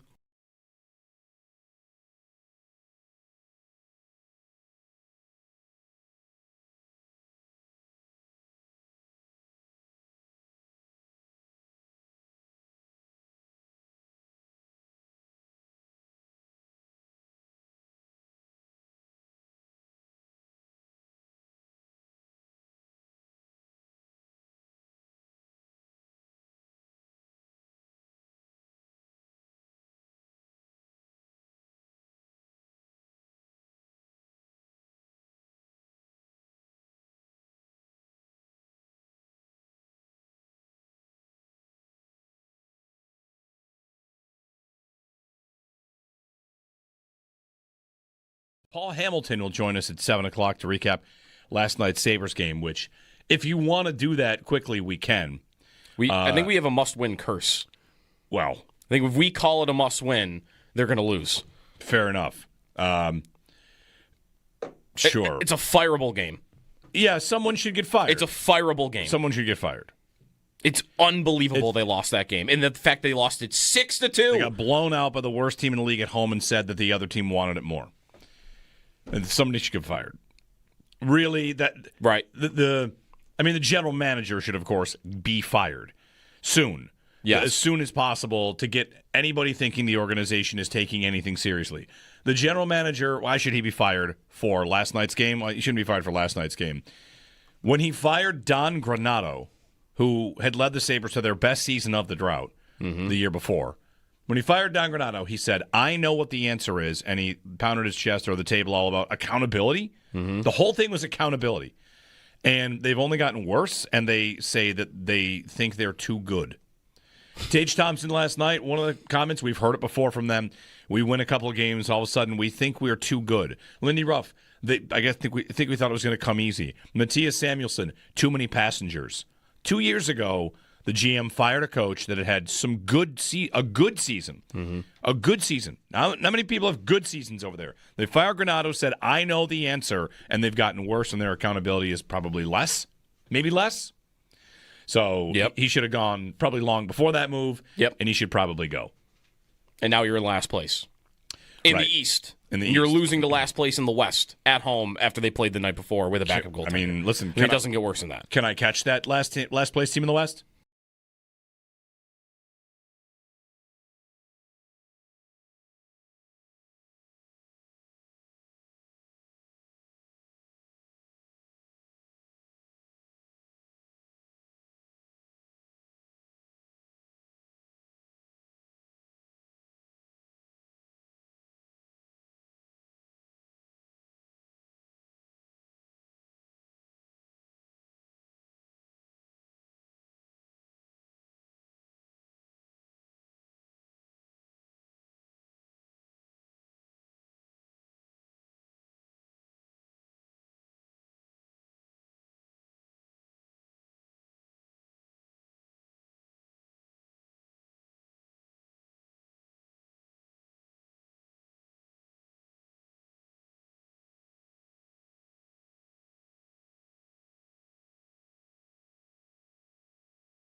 It's game day. The Bills are in Houston to take on the Texans for Thursday night football. Kickoff set for 8:15, and you'll be able to catch Chris Brown, Eric Wood, and Sal Capaccio on the play-by-play from the Northwest Bank broadcast booth coming up later tonight, right here on the Buffalo Bills radio network. Injury update for the Bills. We'll hear about elevations later today, but Dalton Kincaid, Curtis Samuel, Mecole Hardman are all going to be out. Texans head coach D'Amico Ryans ruled C.J. Stroud out with a concussion yesterday. Safety Jalen Petrie as well with a concussion will be out, and linebacker Jamal Hill with a hamstring injury will be out too. That's your Barnes Firm Injury Report, brought to you by the Barnes Firm. Injured? For help, call 1-800-8-million. The Sabres collapsed in the third period last night, allowing 4 unanswered goals and fall to Calgary 6-2 in regulation. Chicago comes to KeyBank Center tomorrow night as the Sabres look to rebound with puck drop set for 7 o'clock. Those are your Paddock Chevrolet sports headlines. Paddock Chevrolet, celebrating 90 years of being your hometown dealership. I'm Joe Cali for WGR Sports Radio 550.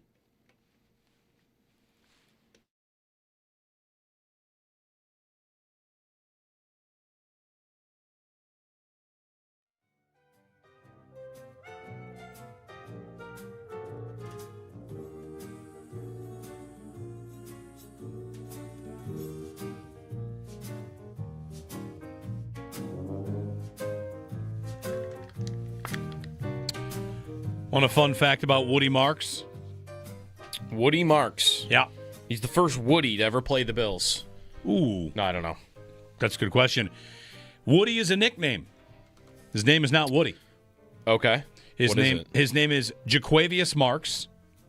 And Jaquavius Marks. Yep. And Woody is his nickname because of a Okay. childhood obsession with Toy Story. Okay.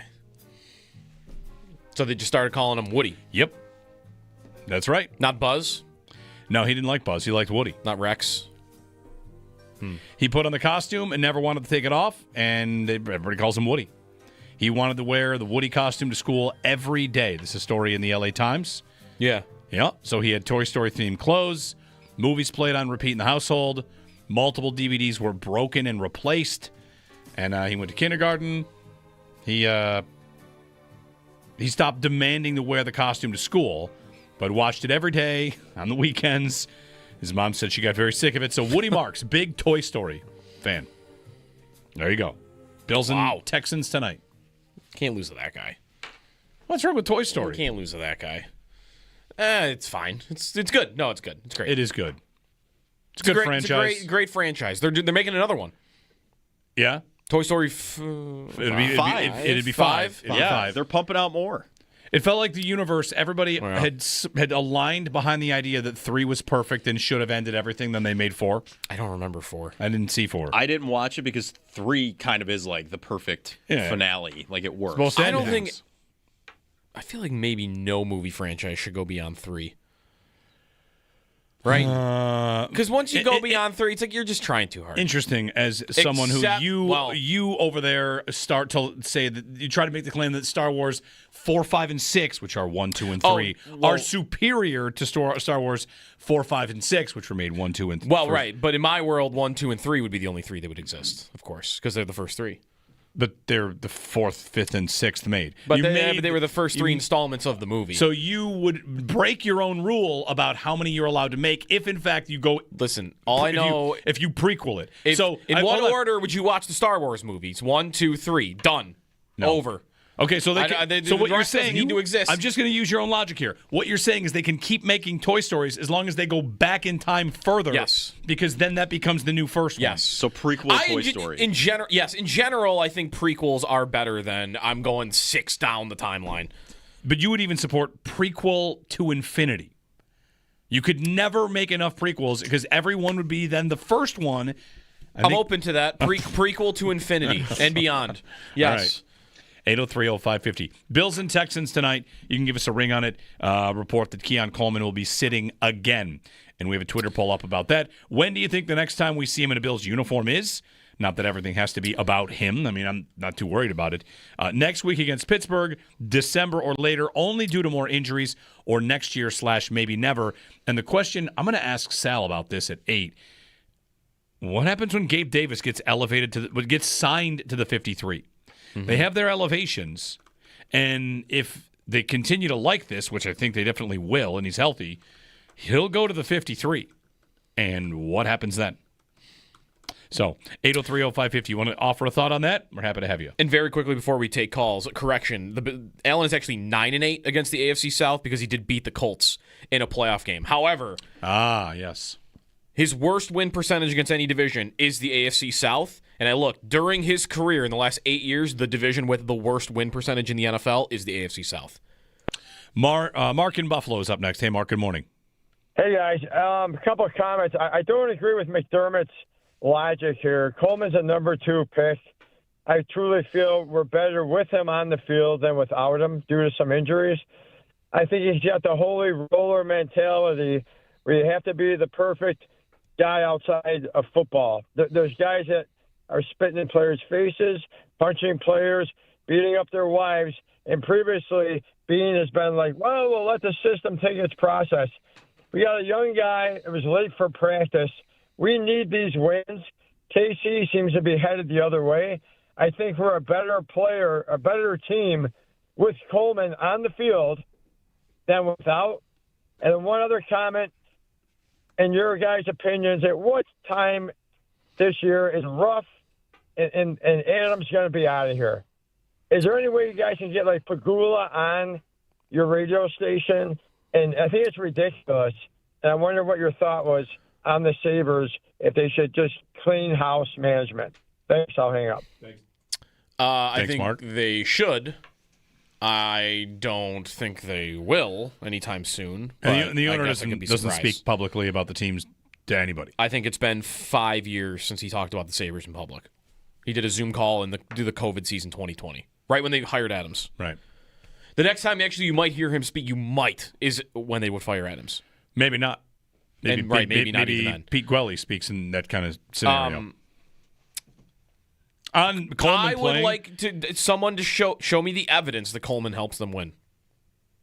If that's your problem with it, well, they should look beyond what's happening off the field because he helps them win. Show me the evidence. There are two things you could do with this. You don't have to make it as like any person that's going to say, "Look how good they were without Coleman." I would think, yeah, look how good they were without Kincaid. But you wouldn't say that they don't ever need Kincaid ever again. Kincaid is proven to be good, yes, and contributes. So I want to be careful because we saw the Bills win a lot of games without using Stephon Diggs, and that was turned into they don't need Diggs.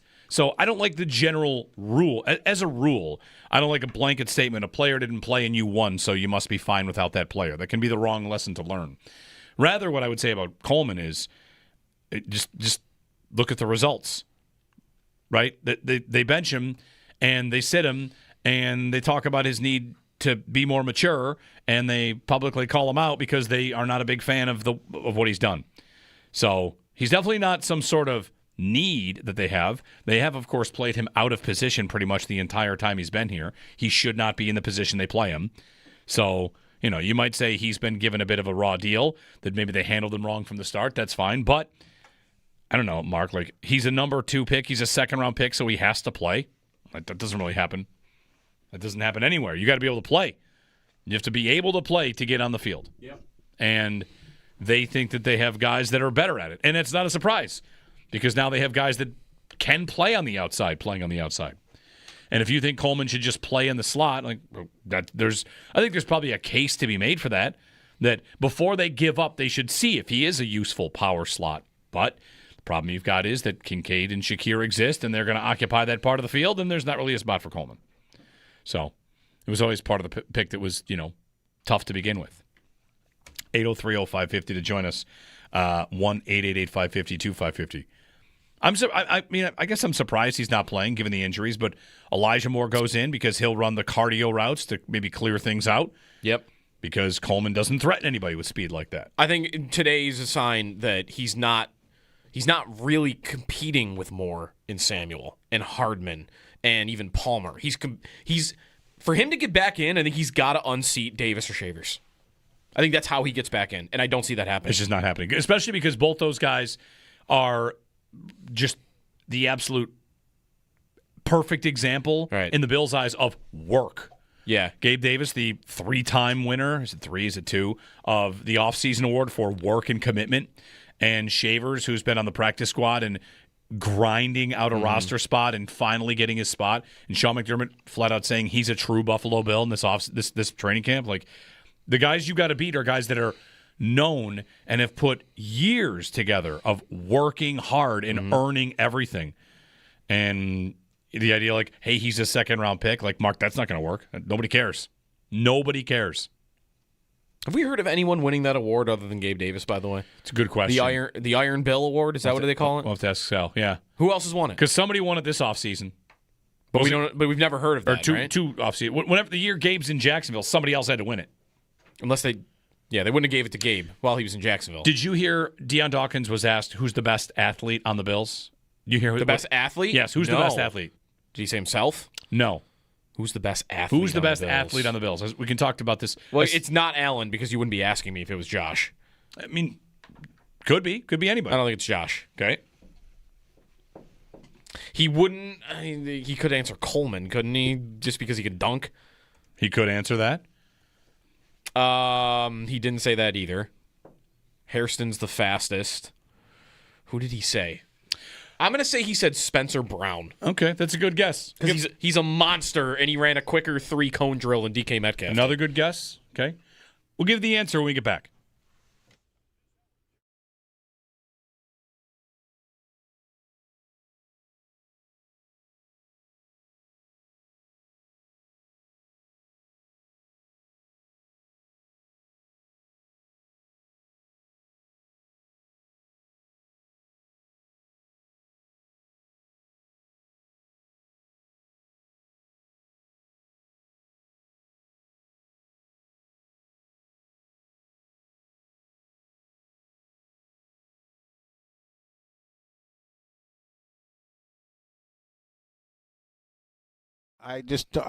I want to know where the accountability is in that locker room. Well, Paul, that's a great question. We said earlier that when Kevin Adams made the change coach from Don Granato to Lindy Ruff, one of the things he said was, I know the answer, and it was all about accountability. And here we are, like this buzz phrase about accountability yet again is still kind of front and center. So who knows? I kind of joked to Joe the other day. I'm waiting for the next big important thing to happen for them, and I don't know what that is. A trade, a 10-game win streak, probably not. I mean, on a real team, it is somebody getting fired, right? Somebody changed at the top. I mean, maybe Jarmo Kekalainen wants to talk publicly about something, right?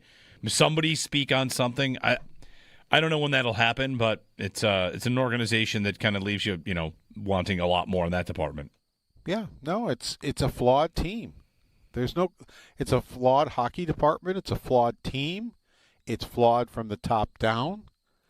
I mean, why is Terry Pegula not doing anything about this? The only thing I can say is he must be satisfied with what he's seeing. Otherwise, he would have done something about it. So I can't come up with any other answer other than he's satisfied. He wanted to be heard. That's why Jason Botterill was no longer the GM. He found Kevin Adams because he felt he would be heard, and that must be all he cares about. Because how long does he got to watch this? Mm-hmm. I mean, this team is worse than it was when Adams took over. So how long does he have to watch this before he does anything at all about it? And the only thing I can surmise is he's okay with it. He doesn't see anything wrong.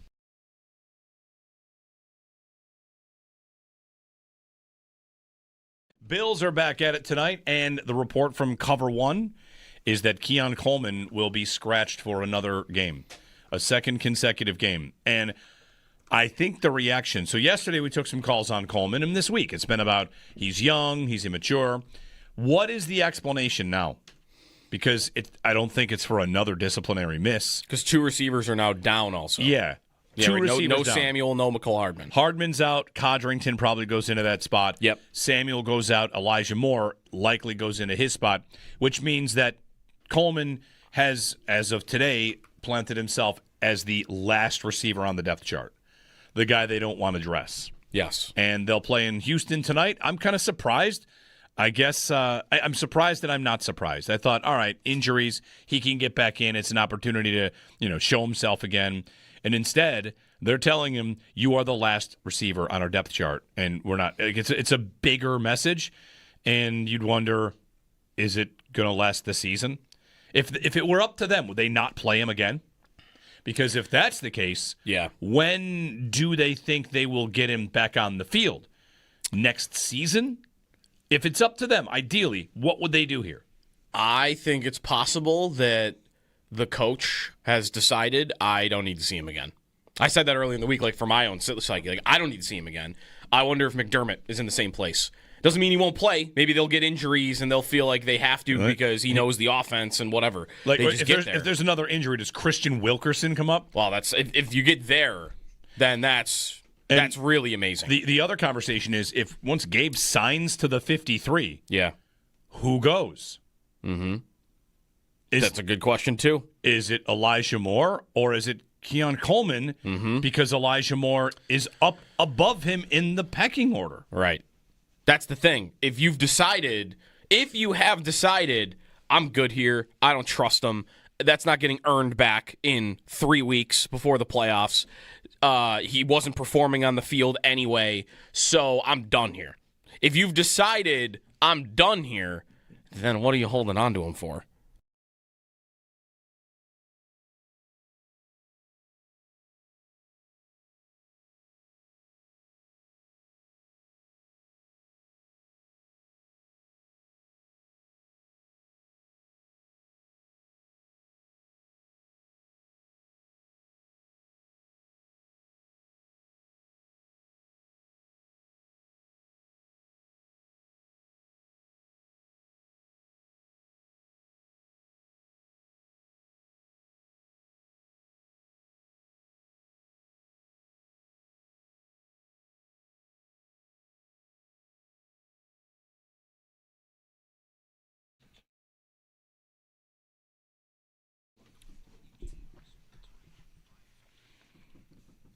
So I saw Matt Bove tweeted this, went to the break asking the question, who did Deion Dawkins say is the best athlete on the Buffalo Bills?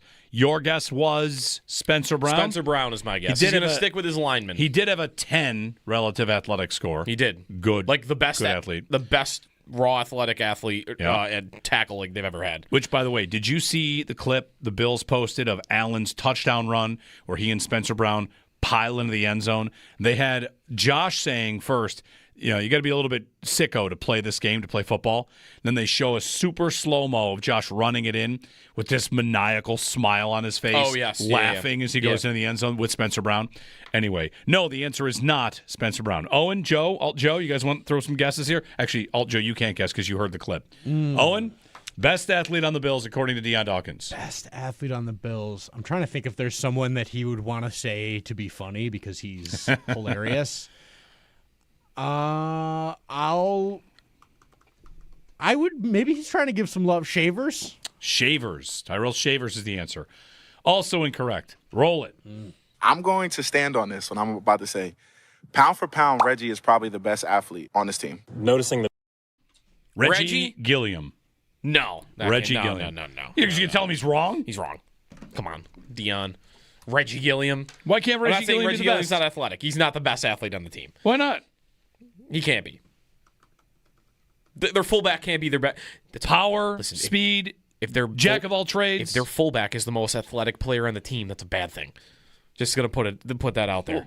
What are we arriving at a hot take? He's talking about all the things you could do as an athlete. No, I don't there's like strength, there's speed, there's agility. Maybe he's seen Reggie Gilliam play basketball. Maybe he's seen Reggie Gilliam hit a baseball. Allen's done a lot of that stuff. Right, yeah, he's not out here winning the home run derby at Micah Hyde's charity softball game. I've never seen Gilliam on that. I mean, I know he's participated. Maybe he bowls 300 games every Saturday. Is that an athletic feat? Bowling? I don't want to get into that. If I'm getting to bowling this quick in the conversation, I think I rest my Just saying, case. what if he wins a decathlon? He'd be the one you'd pick? Maybe. To win a decathlon? He could be he's a super athletic person. Yeah. I mean, Dawkins is saying it, pound for pound. I don't like it. I don't like it. 803-0550, our phone number. I'll get a call in quickly. Mike in Batavia. Hey, Mike, good morning. Good morning. How you guys doing? We're good. I just wanted to comment on the game tonight. I'm not a big proponent of pounding the rock, I guess, but I think in this game tonight, they're really going to have to establish the run and get positive yardage on first down. With these defensive ends and corners that the Texans are bringing, I can't see them getting in third and long, second and long. They're definitely got the best power running quarterback in history, and their offensive line really needs to take charge of this game tonight and be able to run the ball on first down. Thanks, and, yeah, what else? One second point I had was when you guys were talking about the movies, Rocky IV, man. Without Rocky IV, there's no Drago. True. Okay. Definitely got to have that one. You're right. So Joe had a claim that no movie franchise should go past 3. That's right. Unless they're prequels in which you can have as many as you want. I just want to say, if you go back in our audio and go back to that segment, I was just about to say, I think I said the word except. I said the word except, and then you launched into Star Wars, and I got distracted. Fair. I was about to say except the Rocky franchise. Because all the Creed movies are great, too? Or do those count as a new franchise? That's a good question. It's the Rocky. The Creed movies are pretty good, too. That's the Rocky universe. Oh, Creed's amazing. Yeah. No, the Rocky franchise was the one because I love me some Rocky 4. It's the best Rocky. All right. The Texans are third in the NFL in rush yards against per game. Number 1, New England. Number 2, Jacksonville. Number 3, Houston. So the idea, listen, I'm with you. You want to establish it. You think running the ball is the right idea. The thing about the Texans is their defense is at least reputation going into this game. They're so good at everything, I don't know what you should do. Right. What's the right answer? Is it Josh Allen runs? Because that's one thing they maybe have not faced a ton of. Yeah. Right? Let's look at the Texans' schedule and who they've beaten. They've held down some pretty good offenses, but the 2 best offenses they've held down, it's the Rams, who Matthew Stafford literally will not run. Mm-hmm. He goes seasons without a scramble. And they held down the Bucs, but they'd lose that game. Mm-hmm. They've seen Trevor Lawrence. They saw Lamar's backup. They play Mac Jones, Bo Nix, I guess. They've seen a couple mobile quarterbacks. So yeah, I don't know. I don't really know what to do for the Bills here to have a good game plan. It's going to be. I'd imagine it'll be tough. It'll be a tough day for the offense. Any success they have, I'm kind of making a promise to you right now. I solemnly swear, if they score 19 and win, then I'm good. 16 and win, I'm good. I heard, maybe we heard this somewhere else too, but Mina Kimes I heard yesterday in her podcast, she thinks the Bills are going to attack the Texans up the middle. That the one area the Bills will have a strength is their interior line might be able to bully the interior of the Texans. So cook up the middle could be something that they're going to early in this game. I also wonder if they're going to get Allen on the move, like boots and kind of moving pockets to kind of try to mitigate the defensive ends. You could kind of run away from one of them and then kind of circle, whatever. Like just have a moving pocket. So runs up the middle and play action boots. Yeah. There you go. 803-0550 and 1-888-550-2550. Jeremy and Joe, Sal coming up from Houston with your calls. You want to give a thought with Sal? You're free to join us. We'll mix you in here on Football Thursday. By the way, what that was improving the game plan. That's brought to you by Blue Star Home Services, your heating and cooling experts, ready to improve your home's comfort game plan. Get started at bluestarhs.com. He said, I think the most 3 passionate fan bases are Green Bay, Pittsburgh, and Buffalo. Okay. You hear those a lot. Yeah, not in any particular order. And then he asked me, why is it like that here? Why is it so passionate? And to be put on the spot, like, why does everybody care so much? I thought, all right. And I tried on an answer in real time just because I don't know. I think it's without a doubt like one of the most intense loves of a team here. Why is it like that?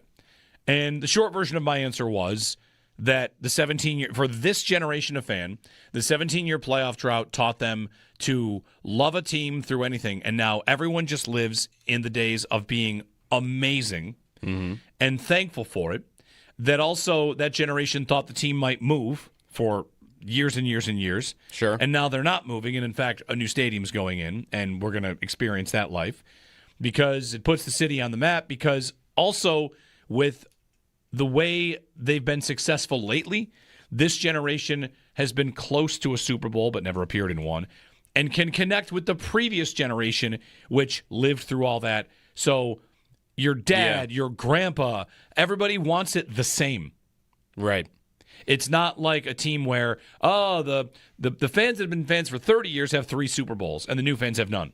This is every living fan. Everyone's on the same page. Yes, everyone's on the same page. Every living fan, and also every deceased fan. Like you want them to win for someone that's no longer with us. Like that was my answer. That everybody is aligned for this idea. The Packers and the Steelers, who we mentioned, like they have Super Bowls. They have 1 million of them. Right. Same. Well, that's kind of the same thing. Like even though it's theirs is they've won them, and here we haven't. It's if you're in Green Bay, how long ago was their last Super Bowl? If you're my age, you that's right in your wheelhouse, right? Like the Rodgers Super Bowl from 10, 15 years ago. But then your dad and your grandpa are going to have Super Bowls too. Yeah. Like so everybody's kind of got their own. Yep. Pittsburgh is probably pretty close to the same thing.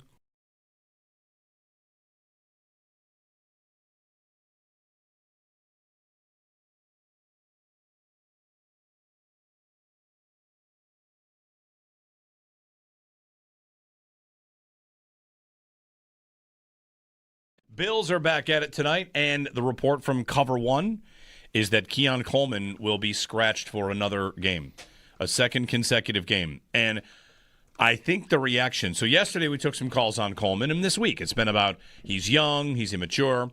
What is the explanation now? Because I don't think it's for another disciplinary miss. Because 2 receivers are now down also. Yeah. Yeah, Two receivers no down. Samuel, no McCall Hardman. Hardman's out. Codrington probably goes into that spot. Yep. Samuel goes out. Elijah Moore likely goes into his spot, which means that Coleman has, as of today, planted himself as the last receiver on the depth chart, the guy they don't want to dress. Yes. And they'll play in Houston tonight. I'm kind of surprised. I guess I'm surprised that I'm not surprised. I thought, all right, injuries, he can get back in. It's an opportunity to show himself again. And instead, they're telling him, you are the last receiver on our depth chart. And we're not. It's a bigger message. And you'd wonder, is it going to last the season? If it were up to them, would they not play him again? Because if that's the case, when do they think they will get him back on the field? Next season? If it's up to them, ideally, what would they do here? I think it's possible that the coach has decided I don't need to see him again. I said that early in the week, like for my own psyche. Like I don't need to see him again. I wonder if McDermott is in the same place. Doesn't mean he won't play. Maybe they'll get injuries and they'll feel like they have to because he knows the offense and whatever. Like they just if there's another injury, does Christian Wilkerson come up? Well, that's if you get there, then that's really amazing. The other conversation is if once Gabe signs to the 53, who goes? Mm-hmm.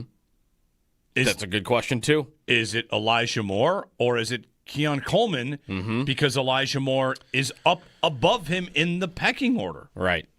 That's the thing. If you have decided, I'm good here, I don't trust him, that's not getting earned back in 3 weeks before the playoffs. He wasn't performing on the field anyway, so I'm done here. If you've decided I'm done here, then what are you holding on to him for?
It's game day. The Bills in Houston to take on the Texans for Thursday Night Football. Kickoff set for 8:15. You'll be able to catch Chris Brown, Eric Wood, and Sal Capaccio on the play-by-play from the Northwest Bank broadcast booth. Coming up later tonight on the Buffalo Bills radio network. Sal joins the show up next to preview the matchup.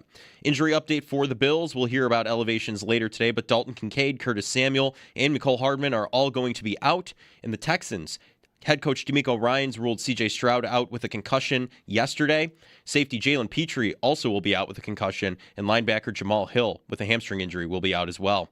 That's your Barnes Firm Injury Report, brought to you by the Barnes Firm. Injured? For help, call 1-800-8-million. The Sabres collapsed in the third period last night, allowing 4 unanswered goals, and they fell to Calgary 6-2 in regulation. Get a little too high on ourselves after a couple wins. I think we're better than we are. Instead of remembering what got us, those wins. Chicago comes to KeyBank Center tomorrow night as the Sabres look to rebound with puck drop set for 7 o'clock. Around the NFL, Shedeur Sanders will start for the Browns this weekend as Dylan Gabriel is still in concussion protocol, and Joe Burrow with his toe injury was a full participant in practice for the Bengals yesterday. That's your Paddock Chevrolet Sports Update. Paddock Chevrolet, celebrating 90 years of being your hometown dealership. I'm Joe Cali for WGR Sports Radio 550.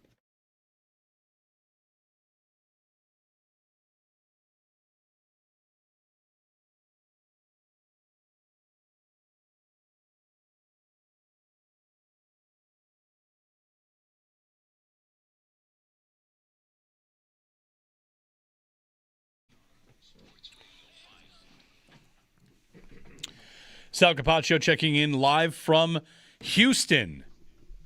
Houston's the what city? Isn't it massive? Yes, like that's just true. In surface area, it's like huge. I don't know what the Houston City nickname is. I got Queen City, the Flower City, the Houston is Space City. Okay, that makes sense. All right, I like Space that. City. Right. Also H-Town, of course. Magnolia City, Energy Capital.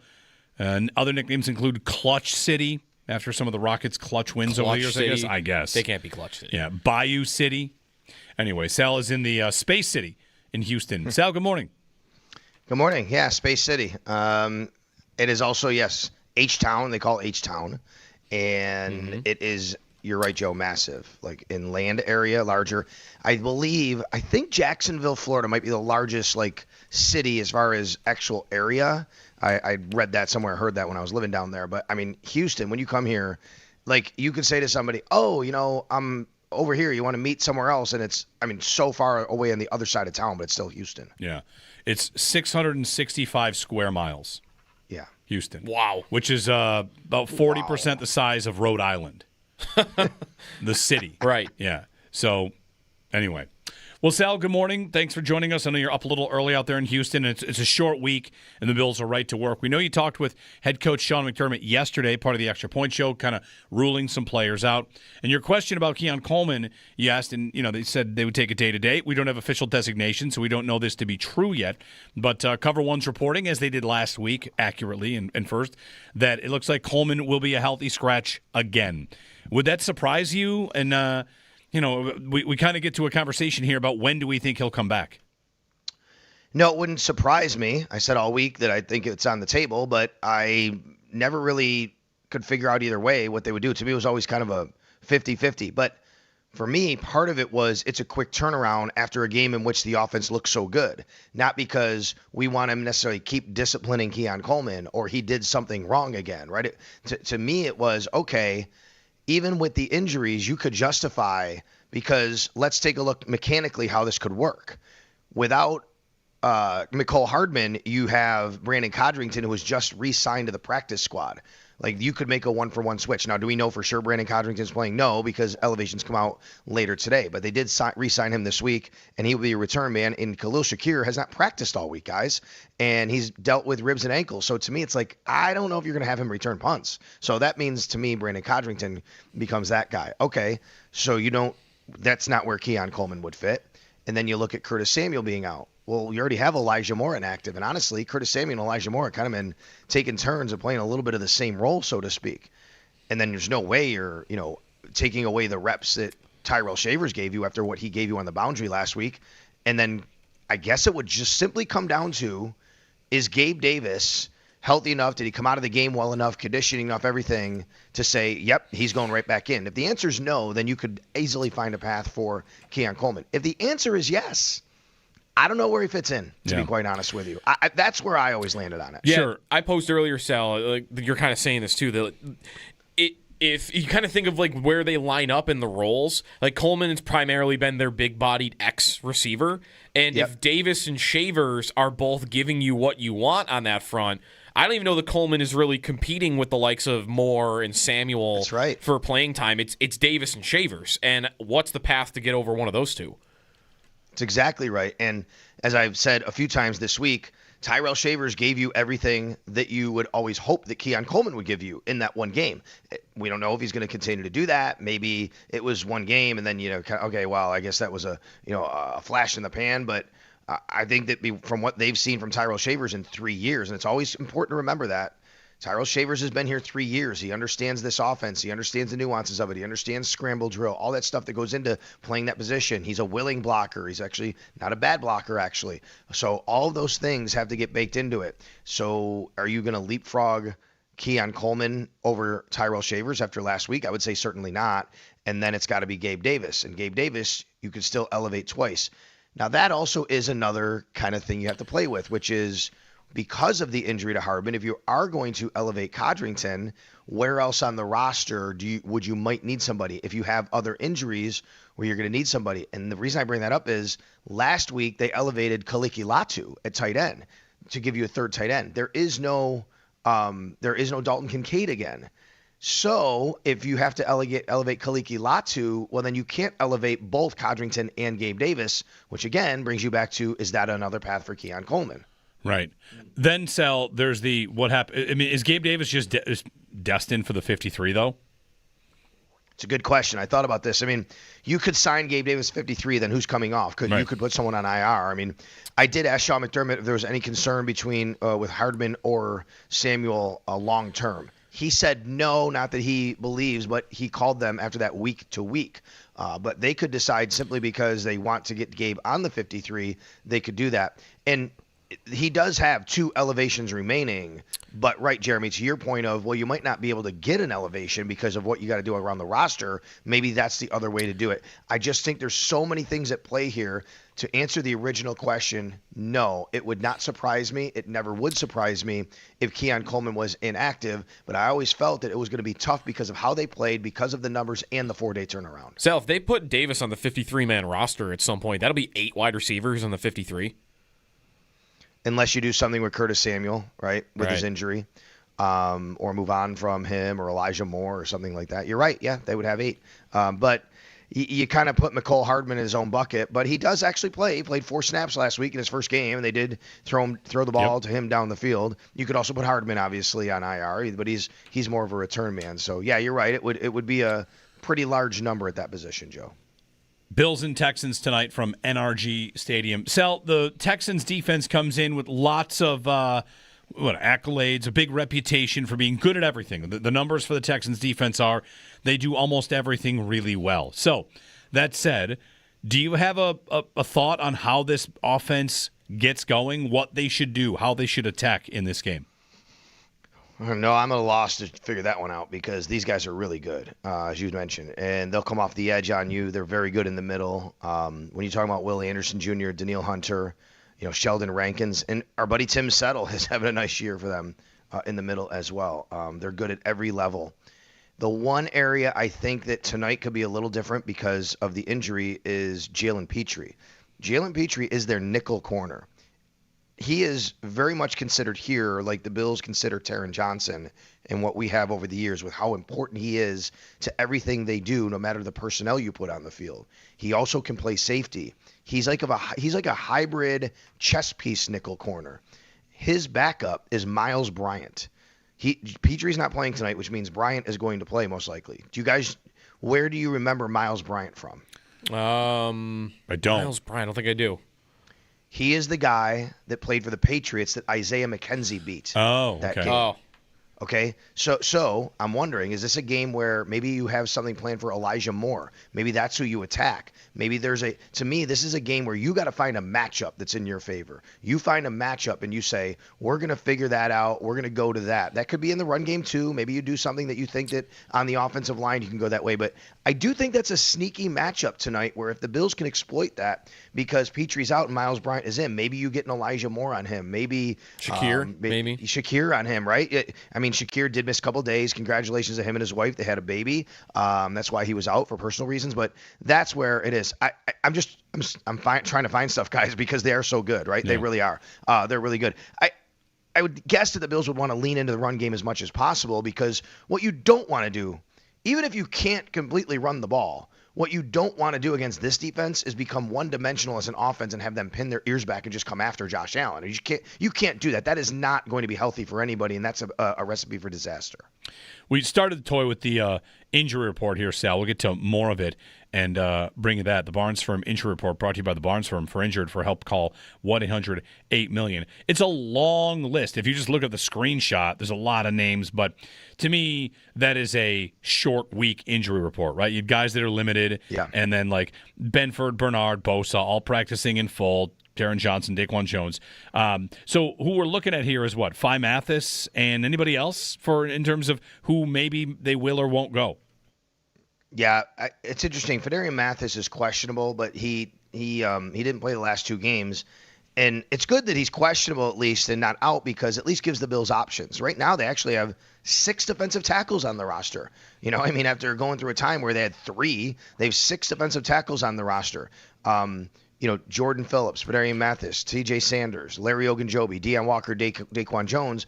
The Bills can kind of mix and match. What do they want to do? Who do they want elevated? By the way, let's go back to your question, Jeremy, about Gabe Davis on the 53. Maybe that's where they trim from, right? Defensive tackle, because they have 6 guys right now on the active roster. But after seeing T.J. Sanders last week, what did they see from him? You're right. So Phidarian Mathis is the one guy who's questionable, and you're right that it's a short week. It's the greatest example of it being a short week. Look at the bottom of the Bills injury report at the note, which says Buffalo held a walkthrough practice on Monday, Tuesday, and Wednesday. So there you go. I mean, they really didn't go hard this week. When we were down there on Tuesday, they did do what seemed like more of a walkthrough, but even the Bills termed it a walkthrough because they didn't have a super full normal practice that you would during a week. Shaq Thompson in full looks like he might be good to go to return.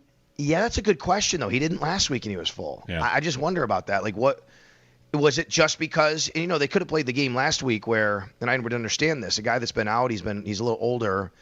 If you put him on the field last week and he has any tweak at all, he's not playing this week, right? Because it's 4 days. So let's back off him. Let's make sure he gets another full days. So really, in a sense, he only plays 1 game in, 14 days instead of trying to play 2 games in 4 days. So that might be why, but you're right. He could very well be full. And then you see what his role is because I did think Terrell Bernard played better last week. I still think he's dealing with the ankle. You can tell that. There's no doubt.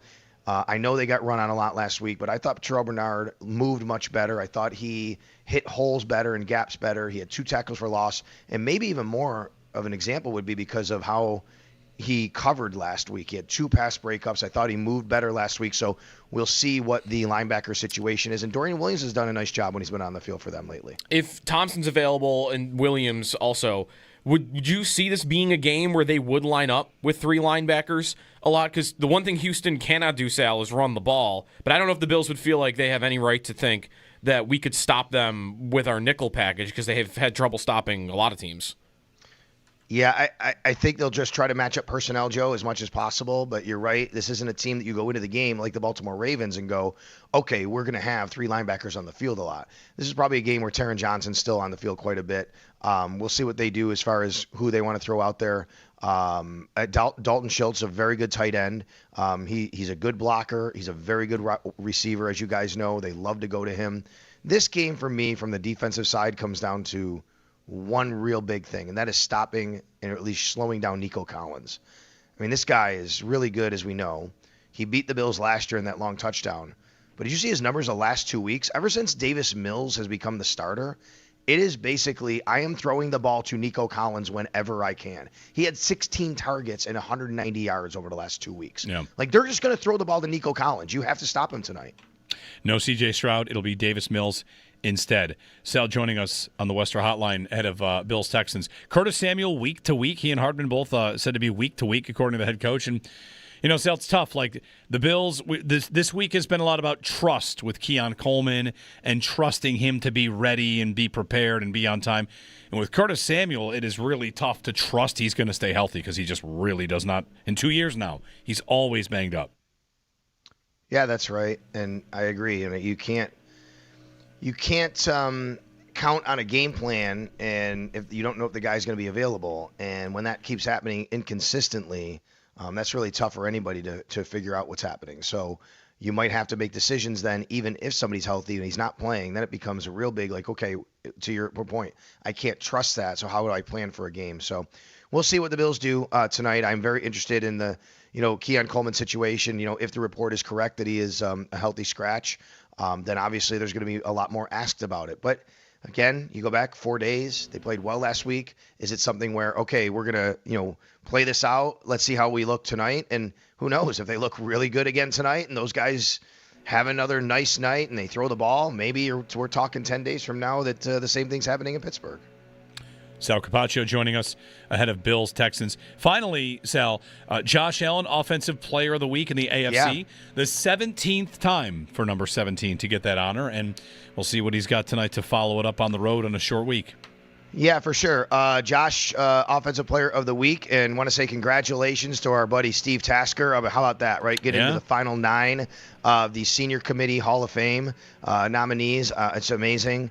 And I guess what they do now is they pare it down to 3 guys, okay? They pare it down to 3. The way I understand it, I think this is the operation of it. I could be wrong. There's some confusion on this. I was trying to read. But they pare it down to 3 via votes. And then out of the 3, either 0, 1, or 3 could all go in because you need 80%. Like you just go in the room, and if you don't get 80%, you're out. If you do, you're in. But so you could have all 3 get 80%, or because you have different committees that do this, right? Different committees that get it to 9 to get it down to 3, and then finally the vote on the 80%. So that would be awesome if Steve Tasker would do that. So congratulations to him. And Joe, I have to tell you, I think that you are really biased against fullbacks or something with Reggie Gilliam. Like, what? Wait, Joe, when years ago, Jeremy, remember, Joe, you might remember this too. Everybody knew and recognized the best athlete on the team was Kyle Williams, a defensive tackle, years ago. Like, he could do anything. Kyle Williams is an incredible golfer. He's a great swimmer. Yeah. Just because a guy has a bigger body and plays a position you wouldn't think it doesn't mean he's not a great athlete. That's right. But Kyle Williams also would have been, the strongest player on the team? What's Gilliam? The fastest? The jump the highest? Well, why would Kyle Williams have to be the strongest player on the team? I don't know. Well, that was known about him, wasn't he? Wasn't it? I don't know. Maybe I don't know what constitutes that. He benched the most. I don't know. I can't get my mind around the fullback on any team would be the answer to that. I'm not saying he's not athletic. What about Kyle Juszczyk for San Francisco? Christian McCaffrey. That's not crazy at all. Kyle Juszczyk's an incredible athlete. He plays fullback. I look at it from a different. I do look at it from a different lens, Joe. I say, when you can do all those things, he can block, he can. I know he's not catching at the NFL level, right? But he ran. I just looked up his. I know these are high school, but 18 catches, 280 yards, 3 scores, blah, blah, blah. Okay, so he can. They'll send him into a route. He'll block, but he also plays special teams, runs down the field, he tackles people. Yep. I don't know. I'm not telling you, and I'm not here to tell you that Deion Dawkins is totally right. I just think you are leaning way too much into there's no way a fullback could be. This guy does everything. I'm not saying he's not athletic. I just can't get that he's anyone would be number 1. It's got to be, if you want to tell me he's in the top 10 and make a case, like, maybe. But, yeah, it just gets down to what you consider athletic, I guess, right? Like, I just think of who can run the fastest, who can jump the highest, and who's the strongest. Those would be the 3 things I'd look at immediately. And I think I'd get to, I said Spencer Brown. I didn't say a receiver or like who's just the fastest. I said Spencer Brown. Do you remember you guys remember the safety who jumped over a car or something the Bills had years ago? Hold on. Yes. The Bills had a safety that jumped over a car? John Wendling. Yeah. Come on. Right? Like John Wendling. So, yeah. Like Kobe did? He was, Sal, Wyoming? I think that's right. Okay. 5th round draft pick out of Wyoming, John Wendling. When he jumped over a car? He jumped over a moving car. A moving car. Yeah. Safety, Come on. Coy Wire was the guy that jumped out. I'm pretty sure that happened, right? Pools, right, Jeremy? Like that's how it happened. Like literally, like I'm saying, some of these guys are just incredible athletes. So I'm thinking, like Cole Bishop is an amazing athlete when you watch him play. Like he can do so much. And Micah Hyde was. Like safeties are guys that a lot of times, tight ends a lot of times are guys that are your best athletes. I don't know how to kind of quantify it and see. Some of these guys are just so many. It's a tough question. Such great athletes you don't realize sometimes. It's a tough question. It's a tough question. Yeah. Thank you, Sal. Enjoy the game. We'll be listening. All right, guys. Thanks a lot. You got it. Yeah. John Wendling. I'm pretty sure that he jumped over a car. That was the thing. Isn't that the thing Kobe did? Wasn't that a famous commercial where Kobe jumped over a car? The Bills recreate it? I thought that was fake. Was it fake? But wait a minute. You're saying that the Kobe one was fake, but the John Wendling one was real? Yes. Without knowing either, that seems crazy. But I'm open to being wrong. You know who's going to have this information for us? Chris Brown on the other side. Maybe. He might remember something about this. John Wendling jumping over a car? He jumped the something. questions he is definitely ready for. I feel like it was Coy Wire that jumped out of a pool. I also saw yesterday a clip of Tristan Wirfs jumping out of a pool. Which of all the things to do, jumping out of a pool it's nuts. Yeah. I searched John Wendling jumping over a car and nothing came up. I didn't find it either. Nothing came up. I mean, it was before everything on Earth was chronicled on the internet. It was like 2003. Not everything is there. Okay, Kobe did not actually jump over a car. It was created using illusion. An illusion. An illusion. They're not tricks, they're illusions. All right.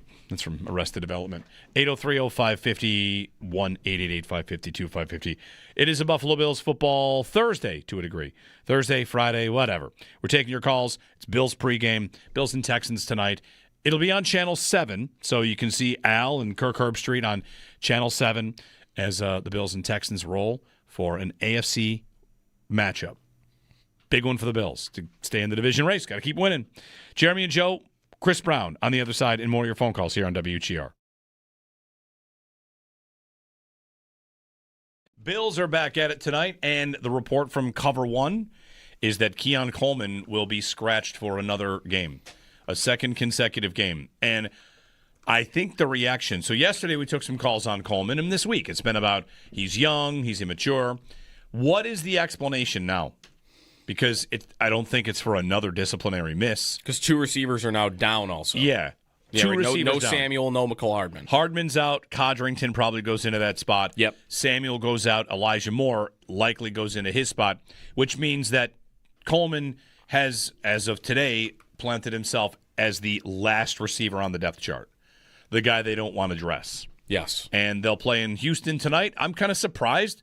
I guess I'm surprised that I'm not surprised. I thought, all right, injuries, he can get back in. It's an opportunity to, show himself again. And instead, they're telling him, you are the last receiver on our depth chart. And we're not. It's a bigger message. And you'd wonder, is it going to last the season? If it were up to them, would they not play him again? Because if that's the case, when do they think they will get him back on the field? Next season? If it's up to them, ideally, what would they do here? I think it's possible that the coach has decided I don't need to see him again. I said that early in the week, for my own psyche. I don't need to see him again. I wonder if McDermott is in the same place. Doesn't mean he won't play. Maybe they'll get injuries and they'll feel like they have to because he knows the offense and whatever. If there's another injury, does Christian Wilkerson come up? Well, that's if you get there, then that's really amazing. The other conversation is if once Gabe signs to the 53, who goes? Mm-hmm. That's a good question, too. Is it Elijah Moore or is it Keon Coleman? Mm-hmm. Because Elijah Moore is up above him in the pecking order. Right. That's the thing. If you have decided, I'm good here, I don't trust him, that's not getting earned back in 3 weeks before the playoffs. He wasn't performing on the field anyway, so I'm done here. If you've decided I'm done here, then what are you holding on to him for?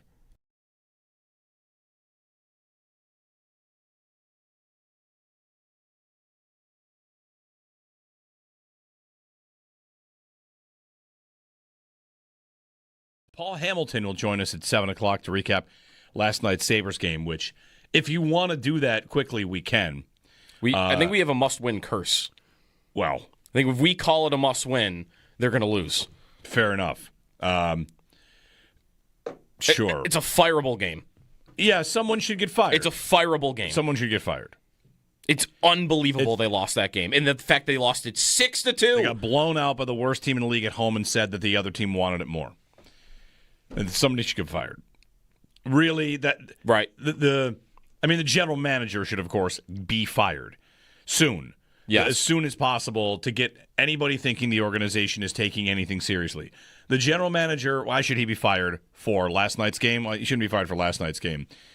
When he fired Don Granato, who had led the Sabres to their best season of the drought the year before, when he fired Don Granato, he said, I know what the answer is, and he pounded his chest or the table all about accountability. The whole thing was accountability. And they've only gotten worse, and they say that they think they're too good.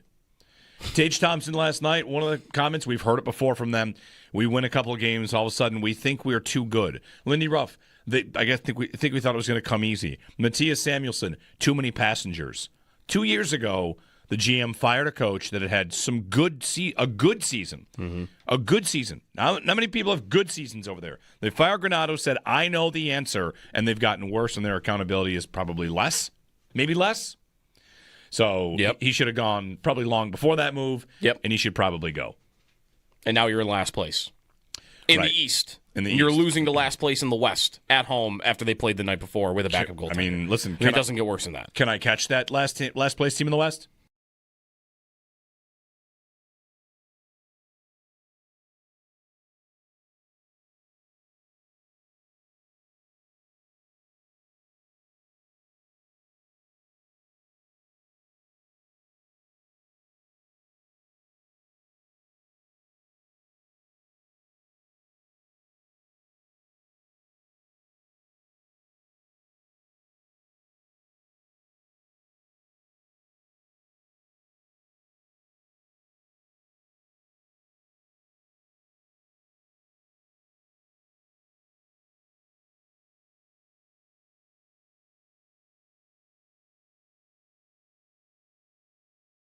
It's game day. The Bills in Houston to take on the Texans for Thursday night football. Kickoff is at 8:15, and you'll be able to catch Chris Brown, Eric Wood, and Sal Capaccio on the play-by-play from the Northwest Bank broadcast booth coming up later tonight right here on the Buffalo Bills Radio Network.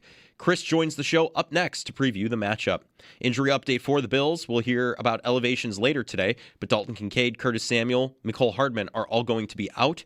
Texans head coach DeMeco Ryans ruled C.J. Stroud out with a concussion yesterday. Safety Jalen Petrie with a concussion will be out as well, along with linebacker Jamal Hill with a hamstring injury.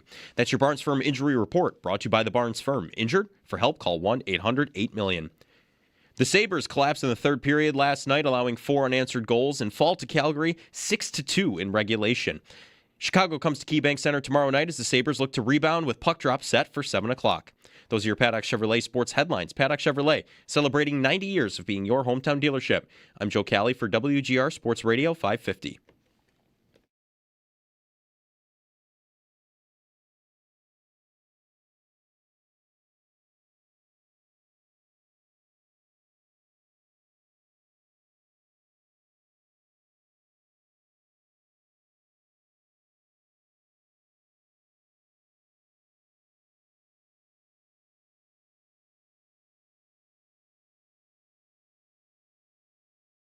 Back to pass, looking left, pumps, rolls to his right, pocket collapsing, comes back to his left, heaves it down the left sideline for Shavers in the end zone for a touchdown.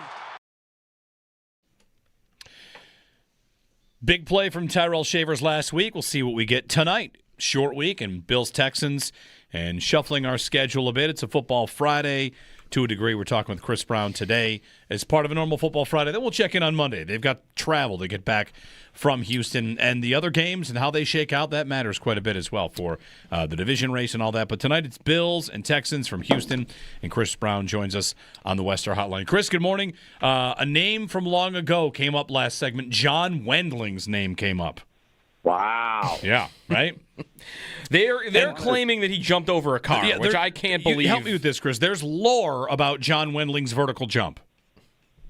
Yeah, he did have a good vertical leap. They would try to get him to jump over formations to block kicks on field goals and stuff. So I do remember them trying that in practice. He just couldn't get the leap cleared in time and get to the kick in time. So they never really used it much, but they were experimenting for a long time. And I seem to remember him, his claim to fame didn't he have the last interception in the Mark Sanchez 5 interception game that the Bills won in overtime down there? I want to say he had the last one. Okay. Yeah. That sounds familiar. Yes. I don't remember how we were talking about Deion Dawkins' answer about Reggie Gilliam being the Bills' best athlete, pound for pound, and talking about you know, what makes an athlete. And Joe was talking about vertical jumps, and John Wendling's name came up. So anyway. Yeah, I'm sure Eric Wood's got more stories on John Wendling than I do. All right. Well, on John Wendling, to transition here at all, the Bills tonight, Chris, play in a place that they have not won since 2006. It's kind of weird they haven't won there because it's not like they've always been the best team. But tonight you get a backup quarterback, so I think, how comfortable do you feel like how comfortable are you feeling their chances tonight against the team with a great defense but a backup quarterback? Yeah, this is a game you should win. So, the Bills have to demonstrate an ability to carry their game on the road because this is a team that's 2-2 on the road this season. It's either a blowout or a disastrous performance. So they've got to find some balance here on the road and demonstrate, that they can play efficiently, play competently, because really they have 2 blowout wins against the Jets and the Panthers, and then they have 2 disastrous performances, against Atlanta and Miami. So they've got to set the record straight here as to what kind of road team they can be. And, if their offense can show up, it's a strength-on-strength matchup. If their offense can show up against the best defense in football, you go a long way in convincing people that you've straightened things out and you're a major contender in the AFC. Yeah, I was saying this earlier in the week that the only other defense that really matches how good Houston might be in the AFC might be Denver. And the other thing about this, Chris, when the Bills played the Chiefs had a pretty well-respected, high-ranking defense, but they're 32nd against play action. They don't do well against play action. And so far this week, maybe it's only because it's a short week and we haven't had that much time, I haven't really heard much about what Houston's weaknesses defensively are. They just sound to be a very solid group, front to back, pretty much run, pass, whatever. It's going to be a tough day for your offense, kind of no matter what. Yeah, they're top 5 across the board. I was talking with Dan Orlovsky on One Bills Live earlier this week because the one weakness that just didn't make any sense that they appear to have is defending their red zone. They're 28th in the league in keeping teams out of the end zone once they get down there. And I asked Dan, why do you think that is? Because that just does not compute for me. And his suspicion was because offenses have to play quickly no matter where they are on the field against this defense, especially if you're throwing the ball, because they generate pressure on the quarterback so fast that by the time an offense gets down there to the red zone where things have to happen faster, they've been playing sped up the whole game anyway. So it's just like any other area of the field, and executing down there becomes more effective. But I got to watch one more game here to get a better handle on Houston between now and kickoff. But they do an extraordinary job of marrying the rush with the coverage. And, they've got 2 high-end athletes on the outside at corner in Lassiter, and Stingley, first and second round picks. Stingley might be one of the top 3 corners in the league. And then you got 2 pass rushers that just scream off the edge. So, you gotta. I'm kind of envisioning they go with the quick release passing game that we saw in the Chiefs game a few weeks ago, because you can't have Josh just standing back there. He will get killed.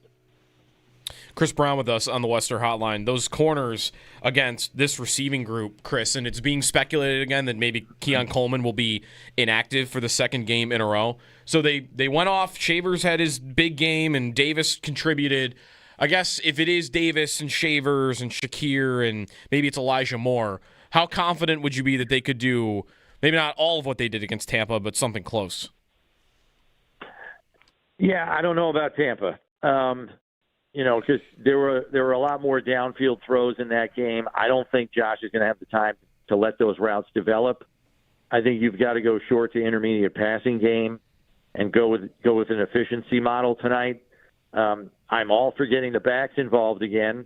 Those are easy, high percentage throws. Let those guys make players miss in space. And I think the one matchup that the Bills can take advantage of is in the slot. Hopefully Shakir's feeling better than he did last week coming off the injury. He's a new dad. Maybe he's playing inspired football tonight.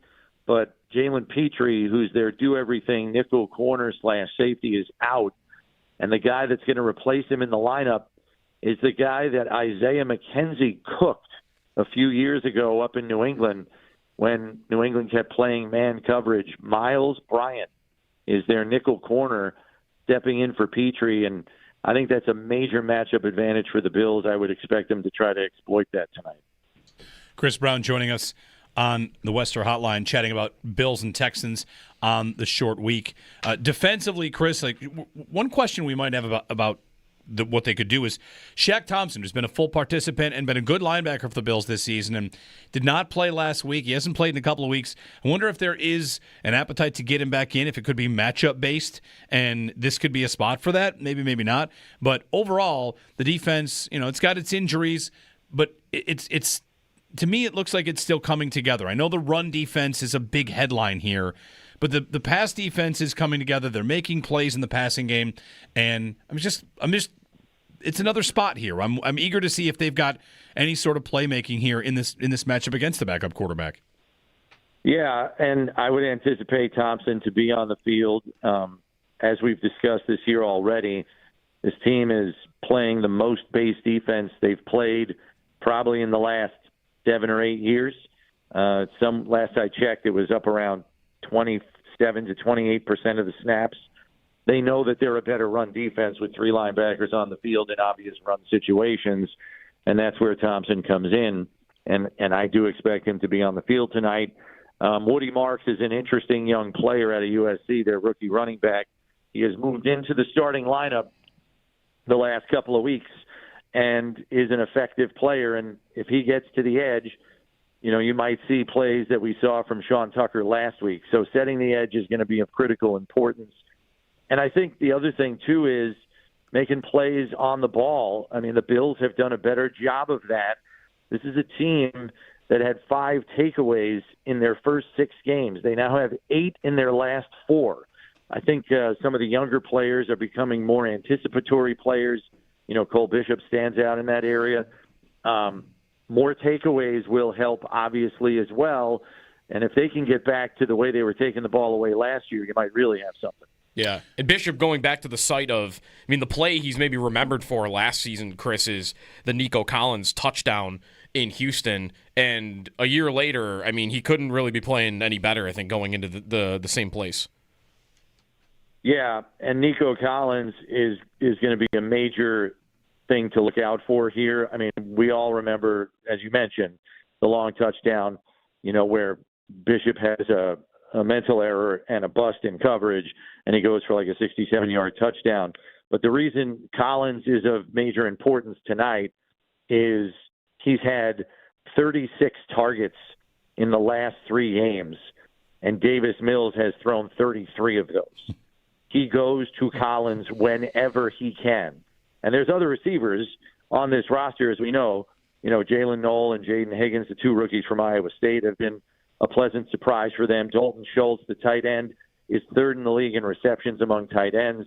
So they have other weapons, but Davis Mills clearly prefers Nico Collins. So I'm wondering if the Bills counter that heavy attention with a follow plan, whether it's Benford, whether it's Hairston, because Davis Mills loves throwing to Nico Collins no matter the situation. Chris Brown on the Western Hotline.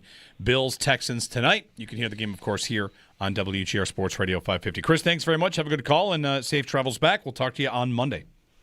All right, enjoy the game, guys. Chris Brown's appearance brought to you by Northwest Bank. For what's next, get started at northwest.com by Northtown Volkswagen, Western New York's #1 VW dealership. Shop online at northtownvw.com and by Lockport Outdoor Store, high-impact gear for hardworking men and women. Oh, all right. I was about to pop a phone call there, but Ryan dropped off. It's an open line for you if you want to pop in.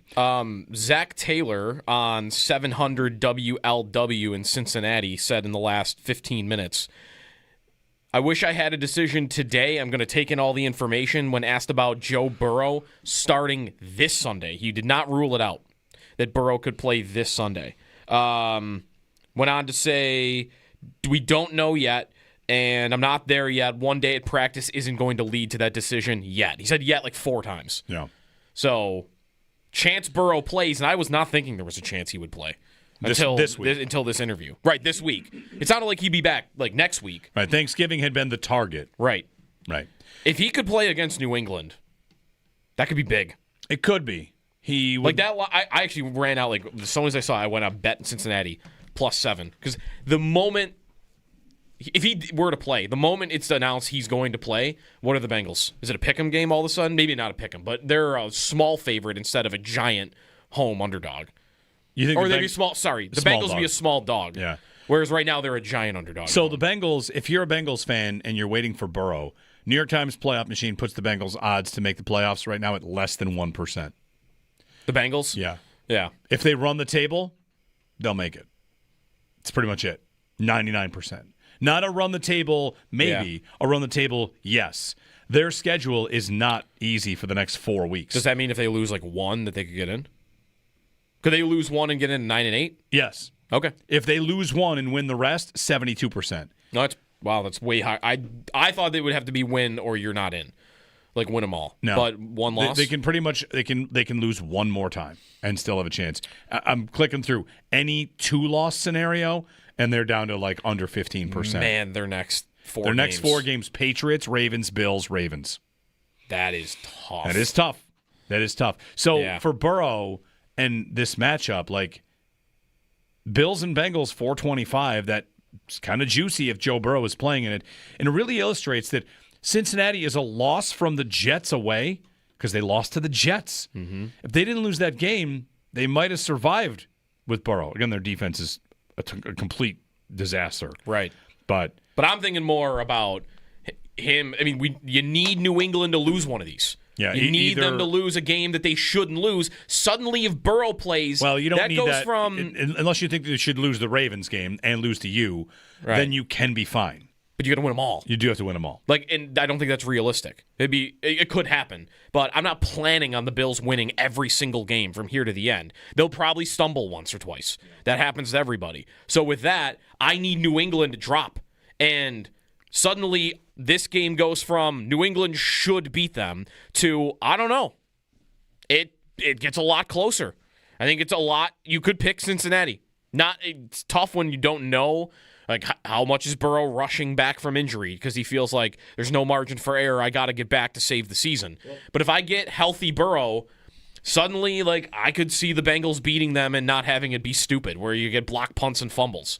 I think you just beat them straight up. My question would be about Burrow. Would there be any appetite to shut him down once you're out of it? When you're done. Right. Remember when Rodgers with the Jets was pretending he could come back if they stayed in a playoff race and they never brought him back? Like, what if they lose to the Patriots? They are less than 1% to make it. They would have to run the table, and if they did, they'd have like a 74% chance to win. Would you play Burrow until you lose one more game? Yeah, do that. And then it's, all right, not going to play him anymore? Or do you play him because listen, you pay him a ton of money to be your quarterback. Would you say, you get $50 million a year, whatever it is, go play?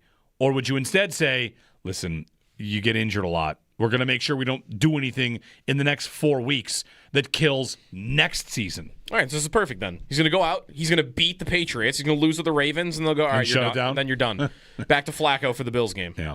803-0550. It's Buffalo Bills football Thursday. It's brought to you by Salino Law. Car crash, call Salino. Call the 8s, and by Crosby's Pizza and Subs.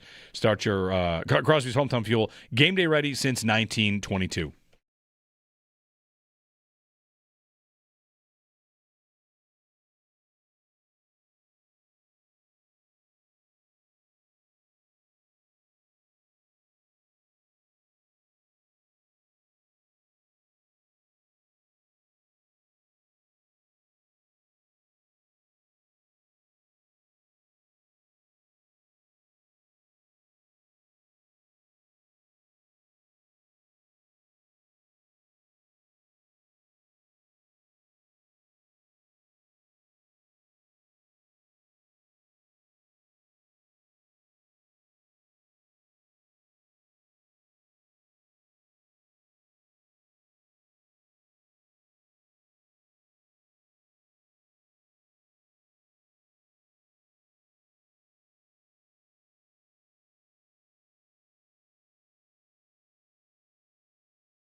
I want to know where the accountability is in that locker room.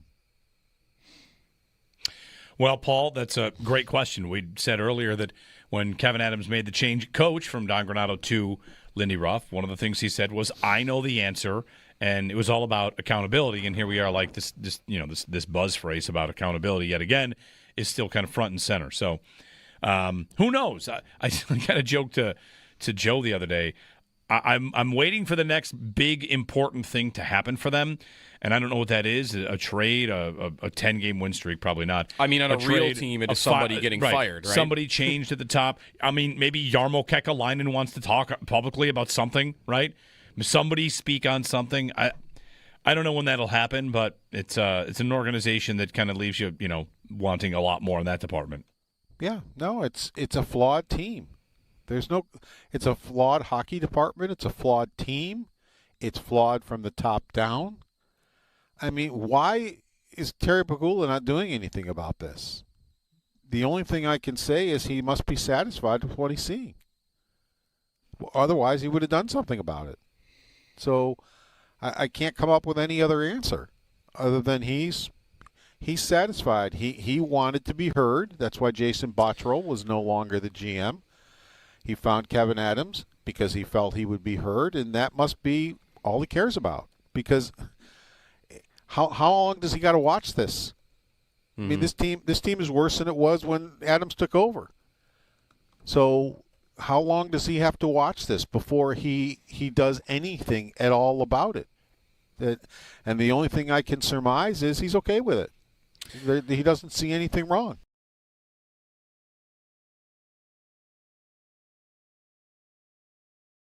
Bills are back at it tonight, and the report from Cover One is that Keon Coleman will be scratched for another game, a second consecutive game. And I think the reaction, so yesterday we took some calls on Coleman, and this week it's been about he's young, he's immature.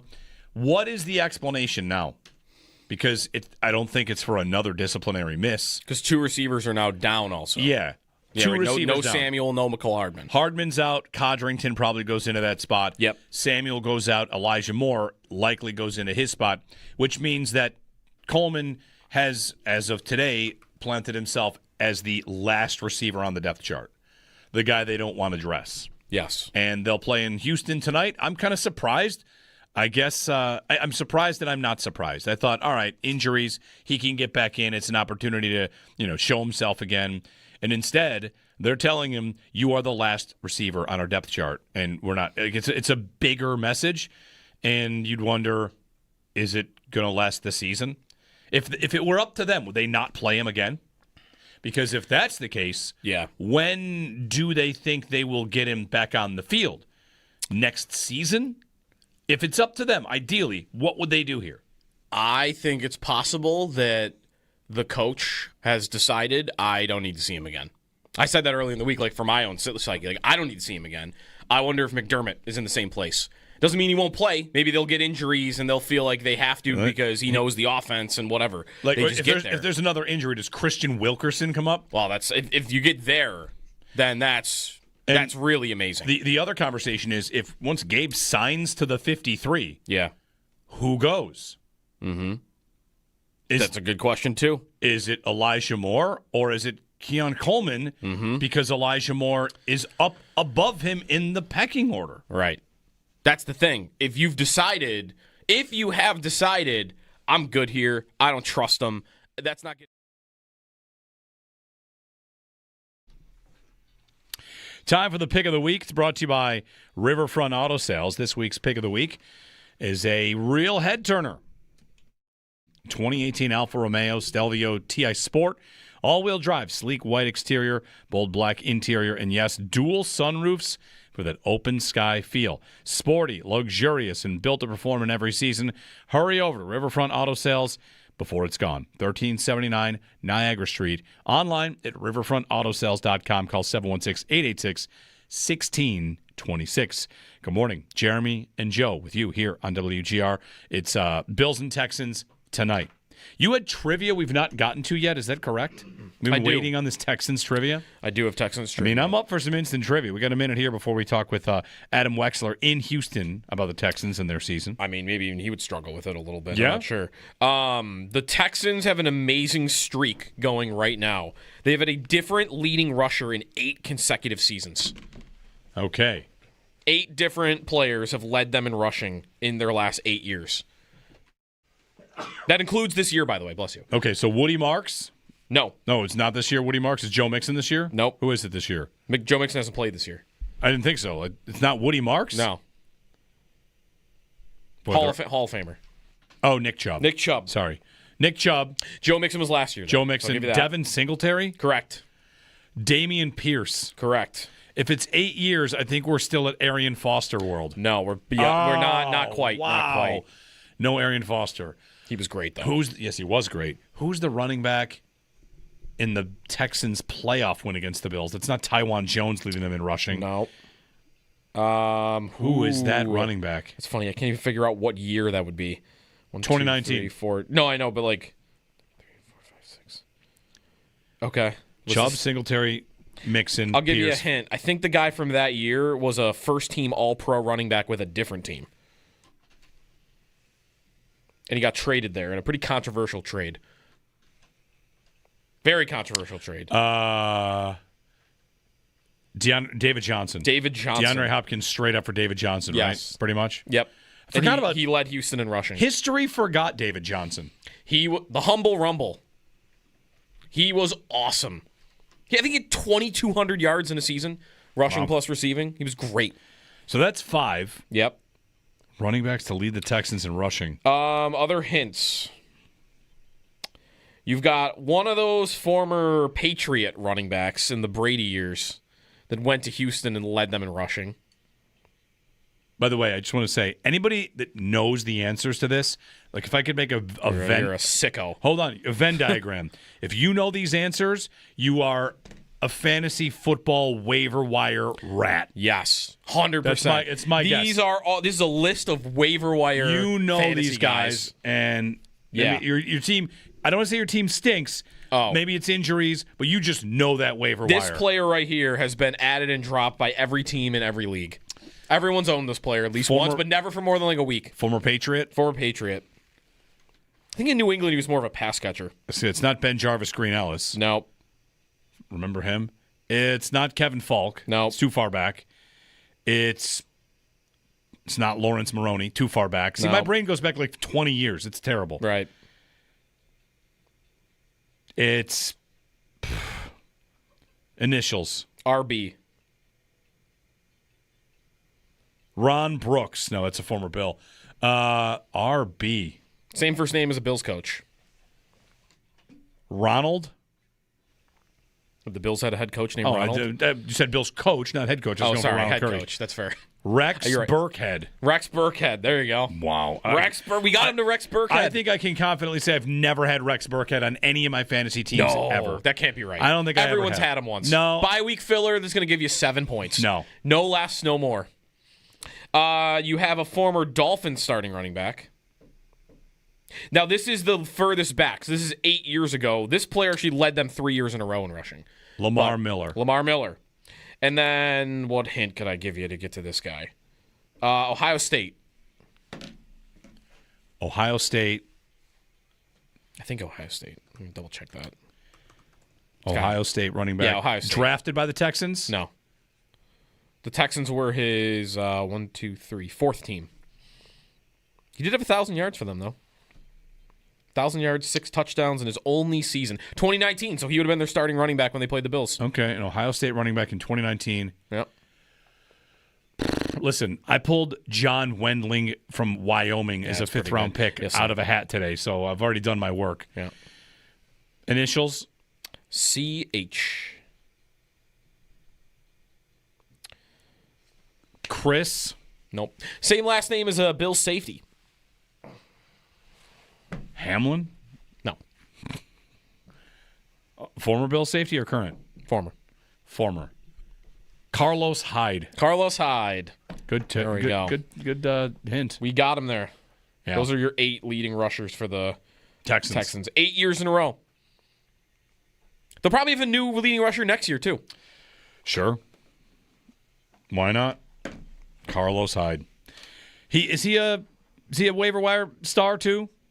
Yeah. Or is he you drafted him and hoped it would work out and didn't? A couple times I bet he was drafted pretty early. But, no, he had 1,000 yards one time, and he played 8 years. The Houston year was the only year he did it, actually. Yeah. 803-0550 is our phone number. It is football Thursday, Friday/Thursday/Bills game day, all wrapped into one. Why not?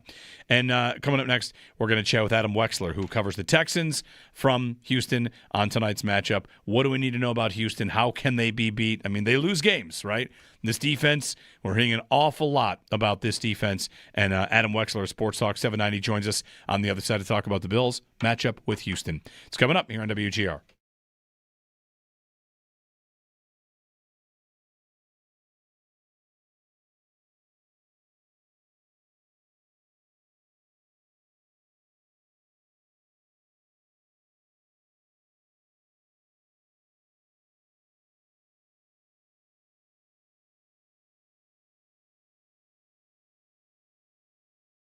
Earned back in 3 weeks before the playoffs. Jeremy White here for FanDuel Sports. He wasn't. Bills are back at it tonight, and the report from Cover One is that Coleman will be scratched for another game, a second consecutive game. And I think the reaction. So yesterday we took some calls on Coleman, and this week it's been about he's young, he's immature. What is the explanation now? Because I don't think it's for another disciplinary miss. Because 2 receivers are now down also. Yeah. Yeah, Two receivers no down. Samuel, no McCall Hardman. Hardman's out. Codrington probably goes into that spot. Yep. Samuel goes out. Elijah Moore likely goes into his spot, which means that Coleman has, as of today, planted himself as the last receiver on the depth chart, the guy they don't want to dress. Yes. And they'll play in Houston tonight. I'm kind of surprised. I guess I'm surprised that I'm not surprised. I thought, all right, injuries, he can get back in. It's an opportunity to, show himself again. And instead, they're telling him, you are the last receiver on our depth chart. And we're not. It's a bigger message. And you'd wonder, is it going to last the season? If it were up to them, would they not play him again? Because if that's the case, when do they think they will get him back on the field? Next season? If it's up to them, ideally, what would they do here? I think it's possible that the coach has decided I don't need to see him again. I said that early in the week, for my own psyche. I don't need to see him again. I wonder if McDermott is in the same place. Doesn't mean he won't play. Maybe they'll get injuries and they'll feel like they have to because he knows the offense and whatever. If there's another injury, does Christian Wilkerson come up? Well, if you get there, then that's really amazing. The other conversation is if once Gabe signs to the 53, who goes? Mm-hmm. That's a good question, too. Is it Elijah Moore or is it Coleman? Mm-hmm. Because Elijah Moore is up above him in the pecking order. Right. That's the thing. If you have decided, I'm good here, I don't trust him, that's not getting earned back in 3 weeks before the playoffs. He wasn't performing on the field anyway, so I'm done here. If you've decided I'm done here, then what are you holding on to him for?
It's game day. The Bills in Houston to take on the Texans for Thursday night football. Kickoff set for 8:15. You'll be able to catch Chris Brown, Eric Wood, and Sal Capaccio on the play-by-play from the Northwest Bank broadcast booth coming up later tonight on the Buffalo Bills radio network. Injury update for the Bills. We'll hear about elevations later today, but Dalton Kincaid, Curtis Samuel, and McCole Hardman are all going to be out. And Texans head coach D'Amico Ryans ruled C.J. Stroud out with a concussion yesterday, along with safety Jalen Petrie with a concussion and linebacker Jamal Hill with a hamstring injury. That's your Barnes Firm Injury Report, brought to you by the Barnes Firm. Injured? For help, call 1-800-8-million. The Sabres collapsed in the third period last night, allowing 4 unanswered goals and fall to Calgary 6-2 in regulation. Chicago comes to KeyBank Center tomorrow night as the Sabres look to rebound with puck drop set for 7 o'clock. Around the NFL, Shedeur Sanders will start for the Browns this weekend as Dylan Gabriel is still in concussion protocol. Joe Burrow with a toe injury was a full participant in practice for the Bengals yesterday. That's your Paddock Chevrolet Sports Update. Paddock Chevrolet celebrating 90 years of being your hometown dealership.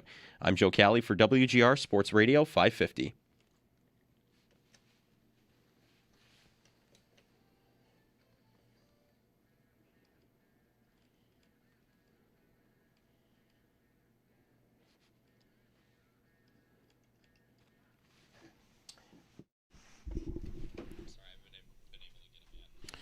It is a Buffalo Bills game day.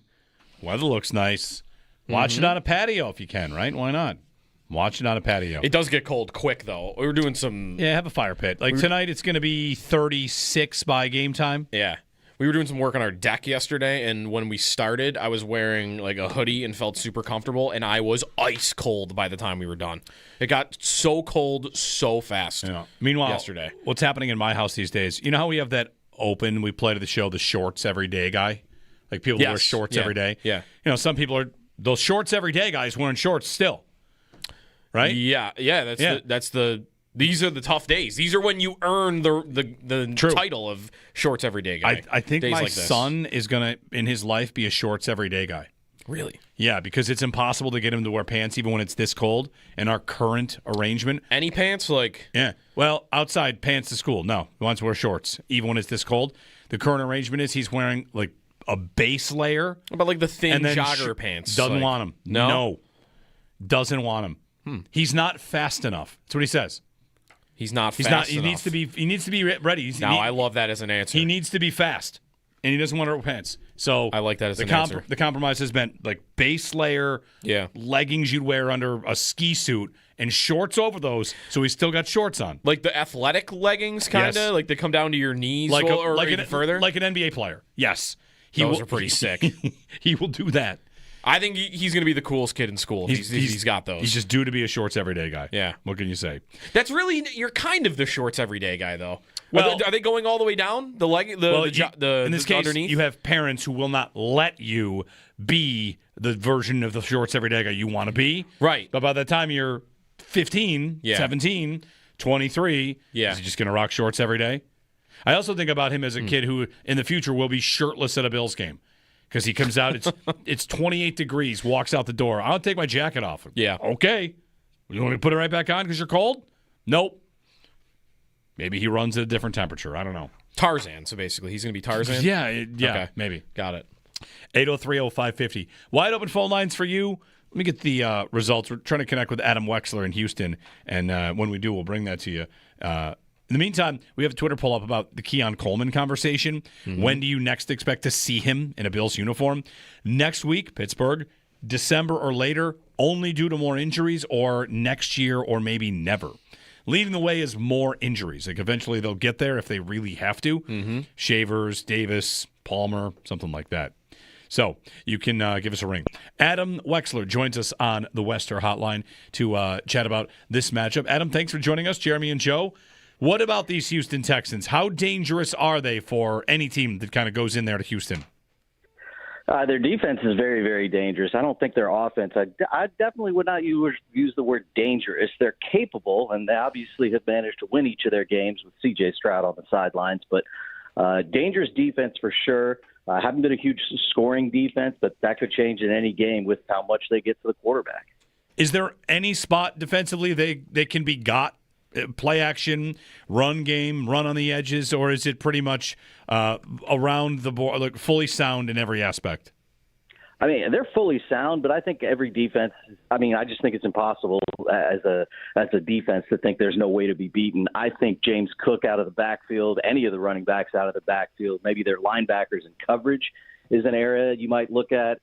Obviously, I think teams, even this team, will have to change their defensive philosophy at least slightly, in that they do things a certain way with their linebackers that I would not advise doing against this team, because if you do that, then Josh Allen breaks the pocket and off he goes. I think they've been very, very good at not allowing that to happen against Josh Allen. It's obviously not only this defense, but the Houston defense over the years. Josh Allen has his worst passer rating against the Texans of any team in the league that he's played at least 3 times, and it's awful. It's below 75. So they've done something right. Yeah, thinking back to that game last year, I mean, a big problem I think the Bills had, Adam, was the Texans dared their receivers to get open against them. Allen had to hold on to the ball, and he got hit, and they had as many incompletions as you ever have. So doesn't that kind of sound like the game plan you might see Houston roll out again, is dare the Bills receivers to get open against that secondary? There's no question about it. They absolutely will do that. That's what they won't change, because that's what they do every single week, because there's not really a team in the league that I think they fear in the pass game. That's the other thing the Texans do well. The worst passer rating in the league and in the entire league is against Houston. They allow the lowest completion percentage. They allow the lowest passer rating. And it's because they feel like their group, even a little bit banged up. Obviously, they've had to change safeties multiple times. Jalen Petrie remains out. MJ Stewart's now out for the year. So they're a little bit down in that regard. But Kamari Lassiter and Derek Stingley Jr., I think they're probably the best cover duo in the NFL. And I don't think the wideouts for the Bills are the strength of the team. Obviously, they're very interchangeable, and I think Allen has done a great job of playing through all of whoever's out there. But I think there's no question about the fact that they will basically ask that even of elite quarterbacks. I mean, DeMeco Ryans kind of flat out said it a couple weeks ago. They wanted to, put the ball in Trevor Lawrence's hands and make him beat us, which, of course, everybody in the league knows he can't do. How intentional was building a team like this for Houston, where they have the best defense in the league and they've invested in pieces on that side, and now I don't know that it would be intentional the offense would be this bad. But is this kind of the team people envisioned them building with DeMeco Ryans as head coach? It's hard to say it in hindsight if this was the intention. That certainly is what they've done. They've had 3 extremely high draft picks, and one of them they traded for, and that was to get Will Anderson, and the other one they used on Derek Stingley Jr. The other one is C.J. Stroud. So 2 of the very 3 high picks are right there on the defensive side, and both of those 2 players are arguably the 2 or 3 best at their position. The rest of the defense, yes, they clearly have focused on it. A free agent ad and Hunter, a free agent ad and Al-Shaair. The first pick of the draft 2 years ago was a defensive player, Kamari Lassiter. They've clearly looked at it in a certain way, and I think they've just felt more comfortable that this player is going to fit in our defense, or this star player is going to come in and be great. They just haven't put that into what they're doing on offense, and most obviously it's right there on the offensive line. The Bills are probably going to face the 3rd consecutive different starting 5 that the Texans have had to trot out there these last 3 weeks. Has that been their biggest Achilles heel all season? Like, Stroud's struggling. Mills put up some numbers. Does it kind of all funnel to problems on the line? Yeah, it's like a Tyrese Halliburton Achilles heel, maybe a Jason Tatum Achilles heel, maybe even a Kobe Achilles heel. It's a disaster. It's been a disaster since Nick Caserio has been here, and it's the biggest reason why, even though he's put together a team that's been to the playoffs the last 2 years, are obviously going places. They've got most of the pieces. When you neglect that area or just that bad at evaluating talent in that area, there are people that just don't think he should be here anymore for that very reason, and it has absolutely held them back. And that's why they're on their second OC in 3 years. This is not specifically for tonight's game, I guess, but where is the evaluating C.J. Stroud adventure then? Like, does he get a pass in part because of what you're talking about, the problems up front? Unfortunately, I don't think he does. I don't think any quarterback this far in would, and Joe Burrow is probably a good example of that. His offensive line is a joke and has been almost his whole career, and yet He's been able to elevate his game to a certain level. He can't necessarily elevate the entire team to that level because they also have a terrible defense. But at some point, you look at your quarterback, it's totally unfair, but they just have to overcome it. And if he's an elite quarterback, if he's someone that you believe is going to win big and win multiple games in the playoffs on a regular basis, then that's just the pressure of being that number one guy, the QB1 that has to overcome whatever is out there. They have not made it easy for him. They don't run the ball particularly well. They obviously have played the entire season without Joe Mixon. They have to figure it out, which is, again, why it's just unfair. But no, I wouldn't necessarily give him a pass. The best season of his career was his rookie season, and he honestly hasn't consistently looked anything like that over the last 2 years. I'm not doubting that he's the guy. I'm not doubting that he will reach that stage once again, and I think they definitely have the guy they should extend and continue using, but I don't think he gets a pass, and I certainly don't think he's played to that level recently.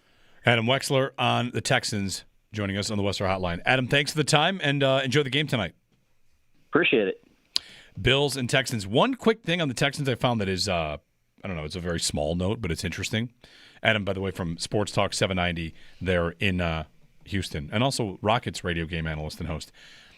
There are 3 NFL teams with the record that the Texans have. 5-5? The Texans and 2 more teams. This will be a little bit of a maybe confirm your priors / make a larger point out of something small, but let's do it. Do you know the other 2 teams that are 5-5? The Chiefs are 5-5. That's correct.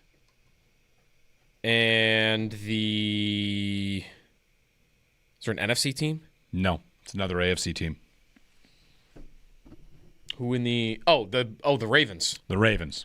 Oh, the Ravens. Look at the difference between Ravens, Chiefs, and Texans and how we feel about them, think about them, talk about them. One of them is Baltimore, who's won 4 in a row, and if they get healthy, look out, they're going to win the division. Yep. And their offense and defense are both probably going to be good. One is the Chiefs, who have a good offense and defense and are losing close 1-score games, and maybe they miss the playoffs. And the other is the team that actually has one of the best units in football, the defense, and we think who cares about them? Right. It's right. It's just funny. Not worried. 3 teams. The one the Bills play tonight, 5-5. The Texans, 5-5. And yet kind of written off as nothing to worry about. Really. 5.5-point dogs to the Bills at home. 803-0550. All right, we got some information there. We're going to chat with Matt Beauvais of It's Always Game Day in Buffalo and Channel 7. As the game tonight is on Channel 7. They'll be on your way in about 10 minutes at 9:30. Before that, the fantastic 4-way parlay. It's a Thursday night football game, and we do it for Thursday night football games. And if it's the Bills, we're going to do that too. Why not? Let's get a fantastic 4-way parlay in. All right. Who wants to go first? What do we like? What kind of game script do we like here? What do we think is going to happen here? I'll tell you. I don't think there's going to be a ton of points. I would agree with that. I'll tell you what I'm going to go for first. What's the over-under in this game? 43.5? I'm not going to make the under my bet. Maybe I will. But I would be I think it's going to go under that. Okay. I'm going to go player over-under on receptions. Give me Nico Collins over 5.5. Yeah. He's getting targeted nonstop, and the Bills have a good secondary. I still think they'll find their way to get Nico Collins 6 catches. Okay. How have they not done pretty darn good against number 1 receivers since Drake London? I think Tat McMillan did nothing. Rashee Rice did nothing. They did shut down Igbuka, Waddle just had the 1 catch, didn't he? And they just shut down Igbuka. Okay. All right. Also, he doesn't have to be productive. He just has to get 6 catches. Right. He could go 6 for 30. I think that hits in its sleep. Okay. Personally. This is another game where he has no one else to throw to anyway. I'm just gonna take the under. Under 43.5 points. Okay. Yeah. I don't think Houston's gonna score enough to get there. Okay. Joe, you want it? Yeah, I'll jump in here. I think Gabe Davis is going to play, and I like an anytime touchdown score from Gabe Davis. They tried to feed him last week. They tried to get him one. Threw it a little hot at him. I think he gets one this week. He's plus 470. This will supercharge it a little bit. Yeah, here. you just supercharged this parlay. Josh with the supercharged makeup, the Gabe Davis makeup. Yes. It's funny. Coleman is still listed here, even though he's not supposed to play. He's got the same odds as Davis. Okay. I think I'm going to piggyback a little bit off of something Chris Brown mentioned with us about throwing a little more of that intermediate sort of quick passing game stuff, and I'm going to take the over on Allen completions at 19.5. He's going to throw 20 balls today that'll get caught. Seems good to me. It's plus money, so I like it. We need that Gabe touchdown. I think everything else we're in all right shape. So over on completions? Completions. Something's not letting us do this. Oh, no. Is it my completions? Mm-hmm. It's that Yes, weird it is. bet. Okay, that's fine. I was looking at Elijah Moore because of the nickel corner being out, but his number isn't even up yet. You already took I will take, you know what? They're going to need Cook to get going a little bit, I think. Mm-hmm. I'm just going to take Cooks over. I like on that. rushing. Yards? Yep, yards. Okay. 74.5. Oh, that's a good bet. I like that more than the Allen completions I bet. 'cause like that too. That number. more running, slower game, less points. We have the under on here. Okay. Yeah, I like the Cook bet. I mean, let me tell you, this is going to be the game script Big guy. here. It's a big one. We're going to have to thread a needle because we've got 3 overs with the under on I was points. going to say, the thing that really supercharges this is not exactly Gabe's touchdown, it's your under. Because doing these 3 things with the under. Well, you guys like points? I'm just saying. That's what that's part of what supercharged it. So anyway, all right, 10 to win $437. Woo! All right, that'll be a donation to FanDuel. I got a no sweat token, so there you go. It's free. 803-0550 on Keon Coleman. You know, quick thing. Brendan writes in, you asked earlier what the explanation is, and it seems that 1, it's a short practice week to reintegrate him into the game plan. 2, an easy opportunity for McDermott to get attention from Coleman and remind him he needs to earn his way back. 1 week feels like a slap on the wrist.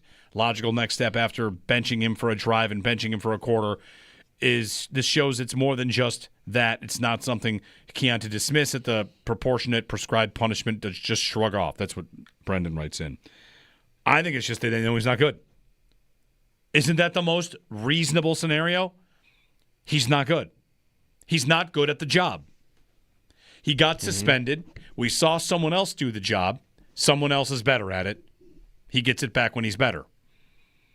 Yeah. Is that not it? You put it like that. It's just yes. He's not the best. I think so. He's not the best guy at the job. Correct. That'd be my guess. He's third. That'd be my guess. He's probably third right now at it. And it just goes back to how much do you really want to try to make it work? He was a second-round pick, first pick of the second round. How much do you want to try effort to make it work when you've already tried pretty hard? Right. The reason to try to make it work would be because you believe if you get it to work, your ceiling gets higher. Right. But how, again, you can only try so long. I mean, go back and look at, some of these other failed late first-round pick receivers. How long did the Eagles try with Jalen Reagor? They didn't go into the third year still trying to make it happen. How long did the Titans try with Treylon Burks? You don't go into the third year or even late into the second year with the guy playing 90% of the snaps. This is around the time I think teams give up on a guy that they realize, we might have missed here. Yeah. That draft class now? Florida. When does Carolina give up on Jonathan Mingo, who went the same pick, and Treylon same Burks. pick as Coleman? They didn't even get into the second year with him. They're like, we're done with this. Treylon Burks made it into year 2, maybe even into year 3 for him. I don't think he made it to year 3. He was, or maybe he was on the team, but he wasn't starting anymore. Right. The 2024 draft class right now, Cole Bishop is saving it for the Bills. You want to wait 1 year to evaluate a draft class, or 2 years, or 3 years. But the Bills' 2024 draft class is Coleman, Bishop, Dwayne Carter, Ray Davis, who's on the team, but less of a role than he had last year. He's returning kicks. Eddie Ulofoshio, Javon Solomon, Tyler Grable, Daquan Hardy, Travis Clayton.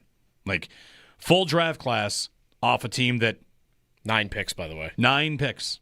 And you're getting Cole Bishop. You're getting consistent production from 1. You get Cole Bishop and nobody else that's not just like you would think replacement level.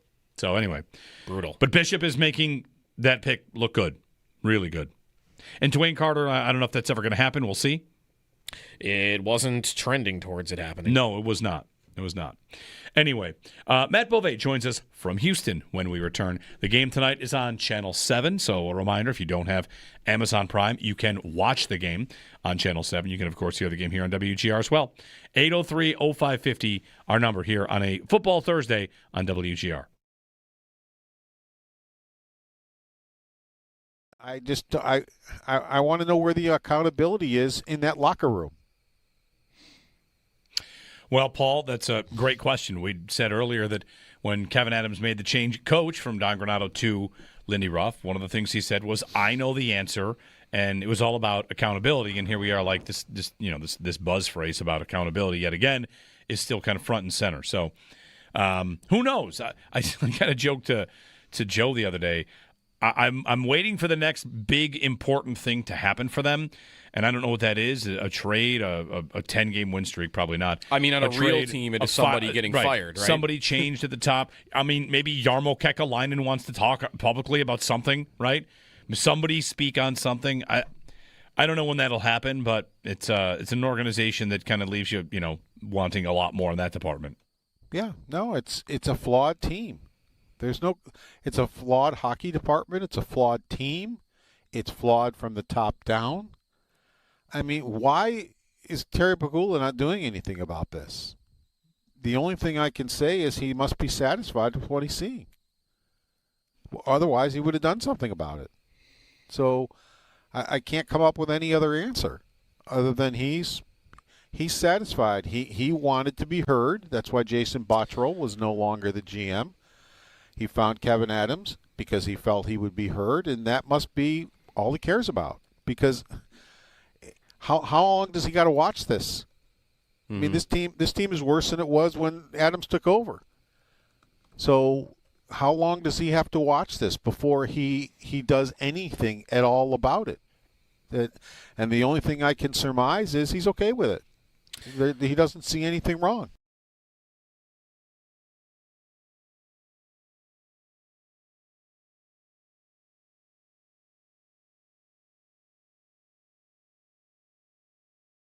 He said, I think the most three passionate fan bases are Green Bay, Pittsburgh, and Buffalo.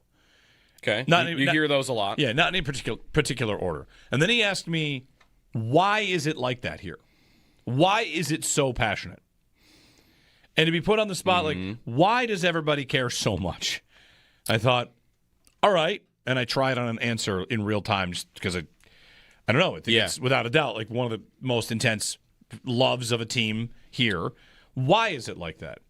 And the short version of my answer was presented by Total that Sports the Enterprises Buffalo. For this generation Listen during of fan, every Bills the game for 17-year your chance to playoff call drought in, taught answer them the trivia to question, and love win a team autographed through Bills anything. merch. And now everyone Courtesy just of lives TSE in the days Buffalo. of being amazing and thankful for it.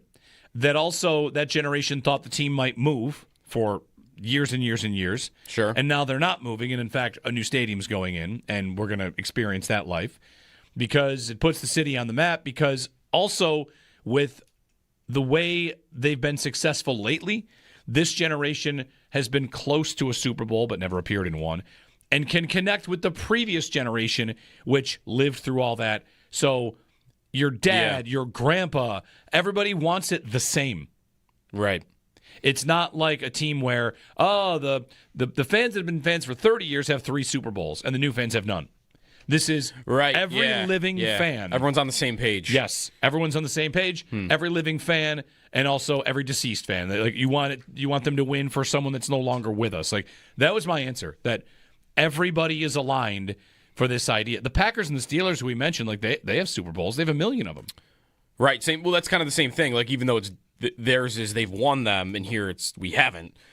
It's if you're in Green Bay, how long ago was their last Super Bowl?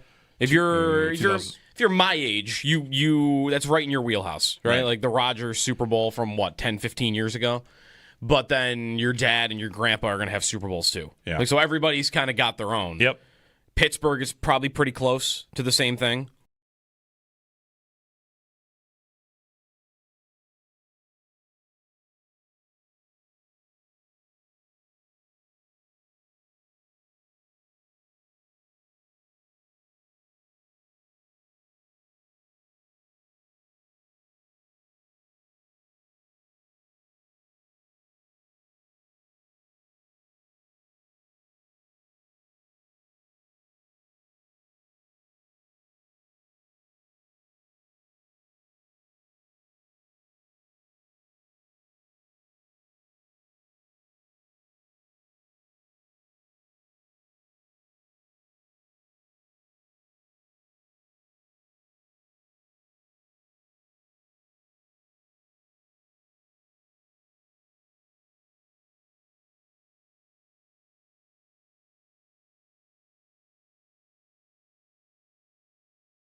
the ceiling of the offense is so much higher when they let Josh Allen be Josh Allen.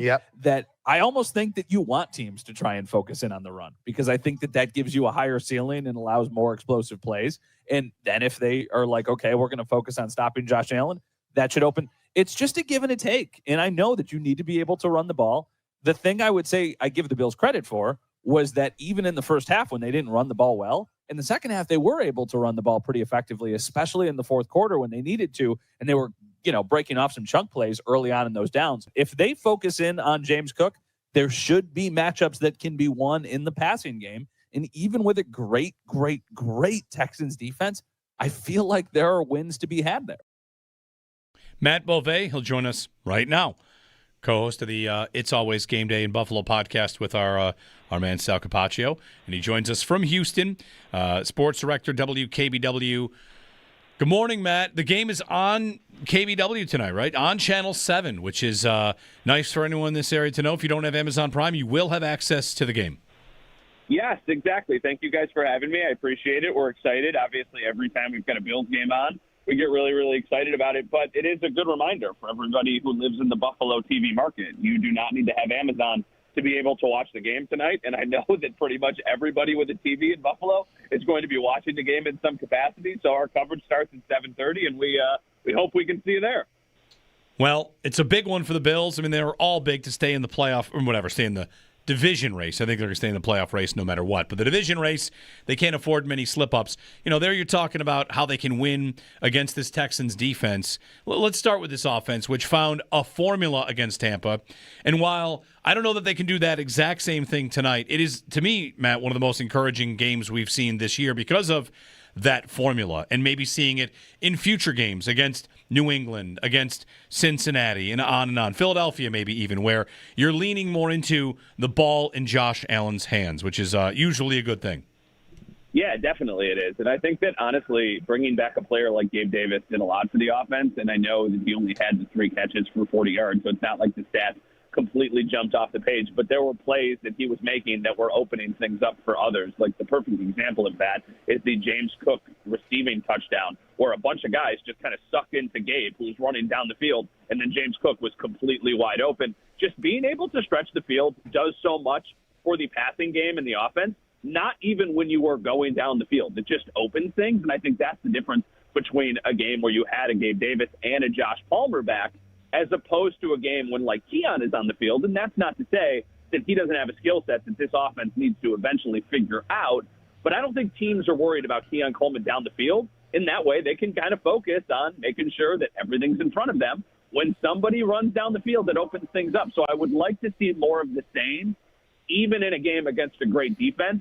The one caveat here is do not turn the ball over against this team, and you should win the game. Because I do think that your defense is going to do enough to really slow down the Texans. So as long as you don't make crucial mistakes, I still feel like offensively you should be able to do enough to just score at least more than Houston's offense. Right. It almost feels like it's the worst matchup to repeat what you did against Tampa, because they were Allen was a little reckless against the Bucs, but when you get giant plays like that, it can make up for it. This might be the game where you can't have that happen. Yeah, this might have to be a boring game, which stinks after seeing what they were able to do on Sunday against the Bucs. But it doesn't need to be boring in the way that it becomes very predictable, like they were for most of the start of the season, where they run James Cook on first down, and then on second down they either take a false start penalty and they're playing 3rd and long, or they throw an incomplete pass and then they just hope something good happens on 3rd down. It doesn't need to be predictable. It just probably needs to be a little less risky, which I hate saying, because I feel like when you have Josh Allen as your quarterback, you just have to live with the good and the bad, because 9 times out of 10, the good is so much more important and better than what the bad is. But, we shall see. I feel like this is a game, even though the Texans defense is great, I feel like the offense can have some success in this game. I do, because, they're a very, very talented team. But I'm betting on Josh Allen and the Bills' offense. Yeah, there's to me, the way to get the win for Houston, stop the run and force the Bills into obvious passing situations. The Texans are number 2 in the NFL in disruption rate. And I've got some numbers here on Josh Allen. What has killed this offense from time to time is Allen under pressure, not having the proper answers, whether that's schematically or guys winning or he makes the wrong call. His sack percentage this year is up at 6%, which is the highest since his second season, which was the year they lost in Houston in the playoffs. So, as long as this is probably a little bit of a conservative game plan, Matt, to talk about it this way, but stay ahead of the sticks, right? Don't get behind the sticks, as they say. Don't get yourself into 3rd and 10s or 2nd and 12s, because that's where it's a passing situation. That's where that disruption rate comes in. That's where, even if you don't turn it over, sacks can be the killer for this Bills offense. Yeah, and that's why it feels like it could be a big game for the running backs in the passing game, just because there might be times when they just need to take what the defense is giving them. And it ended up not biting them in the butt because they scored 44 points. But I even think back to that 4th down interception that Josh threw against the Bucs, where Ty Johnson was wide open in the flat, and he was getting a big gain on that play.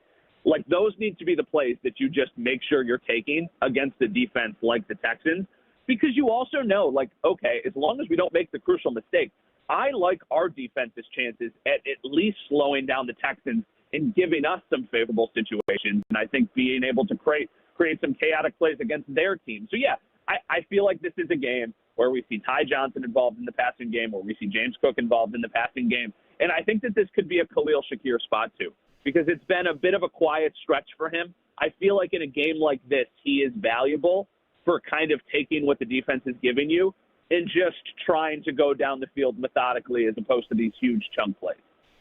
What do you make of Coleman being inactive, if he is? It's out there from Cover One. If he is inactive tonight, Matt, we were talking earlier, like, how does he get back in? Because maybe this is not as much about the meeting as now a second game could be more about just you got 2 guys that play the same type of role as him that gave you more. Yeah, I was looking at the numbers, and the sample size isn't great, but at the beginning of the week, I was wondering, with Keon Coleman in 22 regular season games with the Bills have averaged 29 points on offense, which is really good. But without him in 6 games, they've averaged 36. So 7 points more in the games where Keon Coleman has not played. And I do think that there is something to be said about his inability to consistently win downfield and his lack of chemistry with Josh Allen when anything goes off script. There have been splash plays. It just has not happened consistently enough. I wonder what the Keon Coleman plan is. I don't know if he's going to be part of this team even as into next year, but I wonder if there is a role where you move him inside, which is something we have talked about for months going back to training camp of, like, what is his natural position. But I do wonder if that would be the way that they try and salvage this and get something out of him when they do have Gabe Davis here and Josh Palmer here, and obviously they like Shakir with Kincaid still banged up. It just feels like they got to find something for him, or he is just going to be a rotational guy. Like, in a must-win situation, I do not think right now Keon Coleman would be on the field. I think that they would trust Gabe more. I think they trust Josh Palmer more. I know they trust Khalil more. And then obviously Dalton Kincaid seems to be their most kind of effective pass catcher right now. I don't know when he gets back. I would assume he plays against the Steelers just because then there will be some time that have passed and you want to see how he responds. But, yeah, no, I listen, what they did against the Bucs was not broken, so don't try and fix it. Replicate what you did in that game and run it back on a short week. You wonder, I'm not even sure like how the CBA works. Like, they've got this mini bye after the Thursday game. They might just say to him, like, you're going to stay in town. You're going to be here every day. You're going to be working with us every day. You know, everybody else maybe goes home, but we'd like you to voluntarily stay behind to do more work and to rebuild this trust and this relationship. Who knows? I'm not exactly sure how that works, so we'll see. Yeah, they got to, I mean, obviously, the wide receiver talk is not going away. Right. And, you know, like, this is going to be what we talk about all offseason again, probably, because they need to find somebody. But I just don't know what their long-term plan is. Like, because then it brings back the Kaiir Elam conversation of, did they hold on to Kaiir too long, and then they kind of plummeted any sort of return they would get for him? Is there any return for Keon Coleman if they moved on? I don't really think there would be. So is he more valuable just in the building and hoping that he turns into something that he hasn't been in the first year and a half? I really don't know what's going to happen with him. It's a really interesting kind of layer to the future outlook of what this roster is. Matt Bove, did you get any good barbecue down there? Is it Stubbs? What's the famous barbecue place? There's a bunch of them, but I feel like Stubbs is the one I always hear about. Yeah, I did not actually. I ended up actually getting Italian food last night, but it was really good. So shout out to the Italian restaurant I went to. Houston is a weird. Houston's a beautiful city and it's massive and it's cool. But every time I've come here, something really weird has happened with these Bills games in 18 and 19 and 24. So, that's the one thing in the back of my head of, why can't this team just play normal football games when they come and play inside the stadium? So I guess we'll see if that changes this evening. They haven't won there since 2006. Oh, my gosh. Has it really been that long? That's the Lee Evans game, right? 83-yard touchdowns? Will double-check that, but I think that is... Peerless Price. Yeah. I mean, they should have won the playoff game. They were up 16-0. True.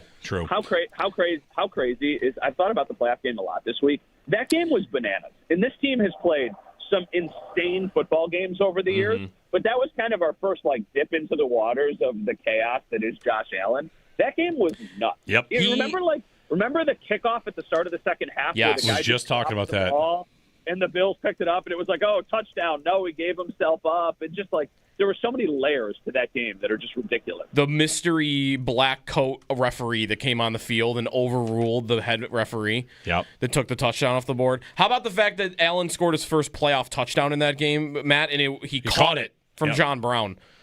Yeah, I know. How about him taking deep shots down the field to Patrick DeMarco? Pat DeMarco. All right, you've convinced. I'm watching that game back this afternoon. Thank you. I'm watching that game back this afternoon. Listen, what we should do someday after the Bills win the Super Bowl, we should all rent out the biggest theater in town and watch the goofy games. And I'm telling you, that's going to be number one. You will watch the second half of that Texans game, and you will not believe the things that you forgot. Allen takes a... I'm looking at the box score. Did I forget that Corey Bajorquez attempted a pass in that game? Because he was 0 for 1. Okay. As the Bills punter. Allen at one point takes a 30-yard sack fumble. Oh, it was an absolute... It was chaos. It was amazing. My wife came to that game. I was working. She came to the game. And when Josh took that massive sack fumble and turnover on downs, she left the game with a couple minutes left thinking it was over. Yeah, they got the ball back. And then she called me and was like, hey, let me know where we're meeting up after the game. And I'm like, Andrea, it's in overtime. Where are you? And she's like, oh, I'm down the street getting tacos. I thought they lost. I was like, they're in overtime about to win. And then Cody Ford took that penalty that wasn't a penalty, and it kind of booted them out of field goal range. And then it was just, that game. The Vikings game from a couple years ago that was absolutely bananas. There would be, I think if they ever win, you could look back on those so fondly of this is crazy what we've been through. Here it is. There's a minute 35 left in the fourth, and the Bills have 4th and 27 at the Houston 42, and Allen takes a sack from -19 on 4th and 27. That's amazing. Yeah. That's nuts. The Texans then proceed to go 9 yards on 4 plays. They don't get a 4th and 1. The Bills get it back and kick a field goal. And we're on to somewhere overtime. In there's a lateral to Dawson Knox that goes the over his whole head. game is nuts. And meanwhile, the player that led that game in targets, you remember it? Duke Williams? Yeah, Duke Williams. All right, I need to rewatch this football game. In overtime, while we're just doing this, in overtime, the Bills have the ball 1st and 10 at the Houston 43 in overtime. All right. You are 10 yards away from let's kick and win. Yeah. And that's that holding penalty. I mean, holy God. They get called for a block. Cody Ford, illegal blindside block. Yep. And do you remember, to get to that 1st and 10 at the 43, they converted a 3rd down to Dawson Knox on a play where he should have been tackled 3 times. Yeah. And all of a sudden, it looked like the Texans just forgot to tackle. And then the minute I thought they were winning was Josh found Devin Singletary on a scramble play. And I was like, oh, my gosh, they're going to win this game. Yep. And then, of course, everything happened, and they didn't win that game. Do we remember who they would have played had they won that game? I'm pretty sure they would have gone to Kansas City. Really? I think it would have been the Chiefs. I'm pretty sure. Unbelievable. Okay. Yeah. Never mind. Well, look at the bright side. Then it would have been 5 out of 6. I'm sorry. I didn't mean to do that. All right. Thanks, Matt. Enjoy the game. Thank you, guys. Appreciate you having me. Matt Beauvais. Game's on Channel 7 tonight if you want to watch it. I have gone back and watched the second half of that game, and I'm telling you, man, you're not ready for it. You're preparing yourself for the craziest half of football you've ever seen, and it's even more so. And mid-play, one of these quarterback runs, it might be the one. Boy, I don't know if it's the one where there's the illegal blindside block. There's one play where Allen is on a QB power play, and as the play is playing out, you're like, oh, this is a 30-yard gain. Mm-hmm. And one receiver misses a block on the outside and it gets blown up. Mm-hmm. But you would pause it and say, how far does he run here? Into the end zone? Yeah. From the 40? It's so set up perfectly. Unbelievable game. They had the game. We didn't even mention my favorite play yet, which is that Allen heaved a 50-yard Hail Mary to Pat DeMarco, who was double covered. They won in overtime. They won that game 50 times. They won that game 50 times and still lost it. It's unbelievable. Well, they also lost the game 50 times. That's true. Right, the Texans had a 3-point lead going for a 4th and 1 to ice it, and the Bills stopped them. There's a long By the way, third down also in overtime by someone. I thought it was 4th and 15, Tywan Jones. Ooh, was it? Or remember either way. Deshaun Watson? No, Tywan Jones is the later play that sets them up for the field goal. That's right. Before that on the drive, there's like a 3rd and forever where Duke Johnson, I think, catches it. Okay. Because I'm thinking of the one where Deshaun Watson spins out of Taron Johnson, maybe. Yep, that happened later on the drive. I had one more play I was going to mention here because they're all just mixed in. Kansas City beat the Texans, by the way, the next week, 51-31. The Texans took a 21-0 lead in that game, I believe. And they lost it? Check it out.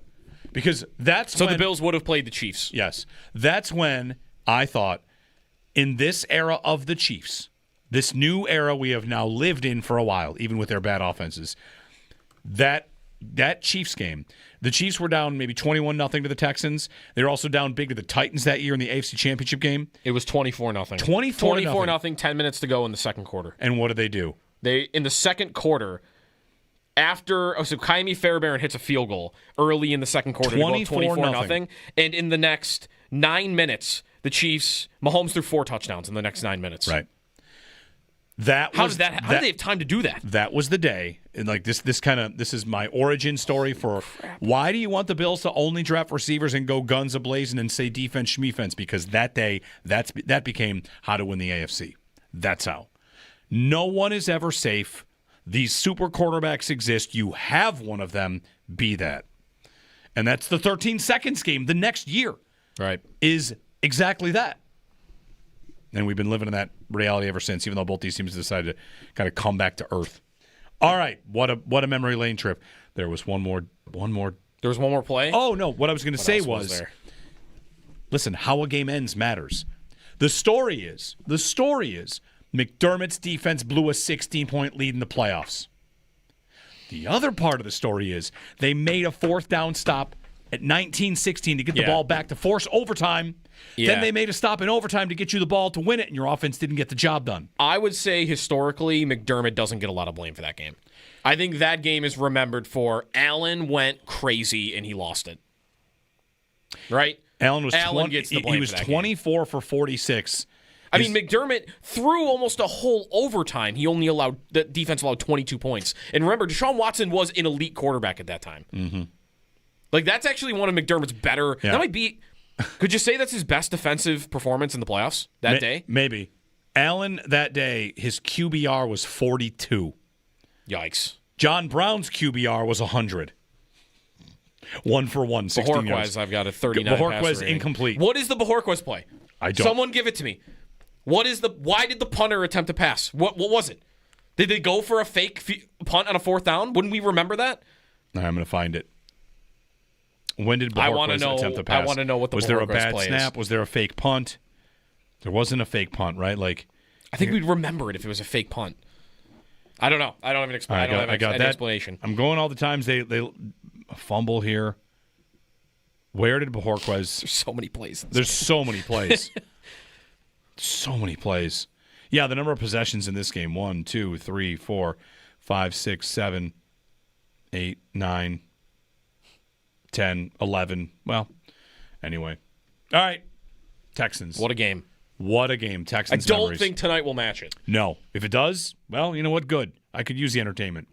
Jeremy and Joe, Extendo Sports, and then the Northtown Automotive Extra Point Show here on WGR. Paul Hamilton will join us at 7 o'clock to recap last night's Sabres game, which, if you want to do that quickly, we can. I think we have a must-win curse.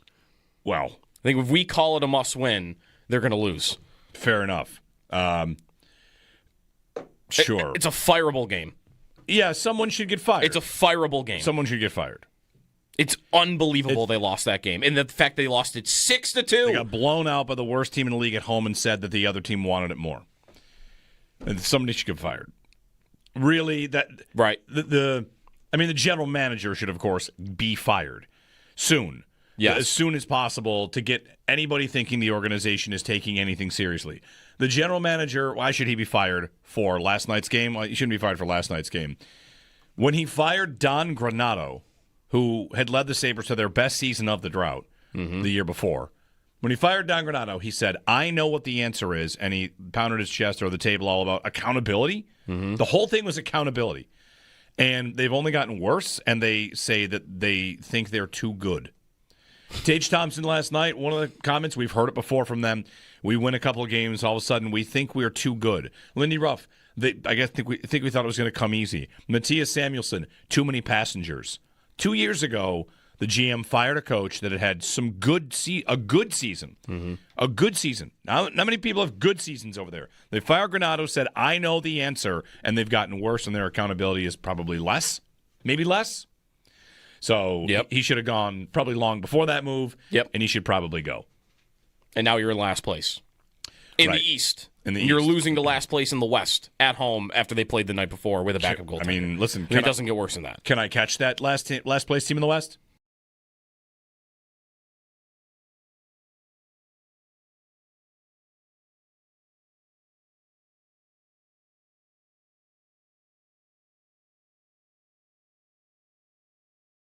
He said, I think the most three passionate fan bases are Green Bay, Pittsburgh, and Buffalo. Okay. You hear those a lot. Yeah, not in any particular order. And then he asked me, why is it like that here? Why is it so passionate? And to be put on the spot, like, why does everybody care so much? I thought, all right. And I tried on an answer in real time just because I don't know. I think it's without a doubt like one of the most intense loves of a team here. Why is it like that? And the short version of my answer was that the 17-year, for this generation of fan, the 17-year playoff drought taught them to love a team through anything. And now everyone just lives in the days of being amazing and thankful for it. That also that generation thought the team might move for years and years and years. Sure. And now they're not moving. And in fact, a new stadium's going in, and we're going to experience that life because it puts the city on the map. Because also with the way they've been successful lately, this generation has been close to a Super Bowl but never appeared in one and can connect with the previous generation, which lived through all that. So your dad, your grandpa, everybody wants it the same. Right. It's not like a team where, the fans that have been fans for 30 years have 3 Super Bowls and the new fans have none. This is every living fan. Everyone's on the same page. Yes, everyone's on the same page. Every living fan, and also every deceased fan. Like you want them to win for someone that's no longer with us. Like that was my answer. That everybody is aligned for this idea. The Packers and the Steelers, who we mentioned, like they have Super Bowls. They have 1 million of them. Right. Same. Well, that's kind of the same thing. Like even though it's theirs is they've won them, and here we haven't. It's if you're in Green Bay, how long ago was their last Super Bowl? If you're my age, you that's right in your wheelhouse, right? Like the Rodgers Super Bowl from 10, 15 years ago. But then your dad and your grandpa are going to have Super Bowls too. Yeah. Like so everybody's kind of got their own. Yep. Pittsburgh is probably pretty close to the same thing.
Here we go. Game day for the Buffalo Bills.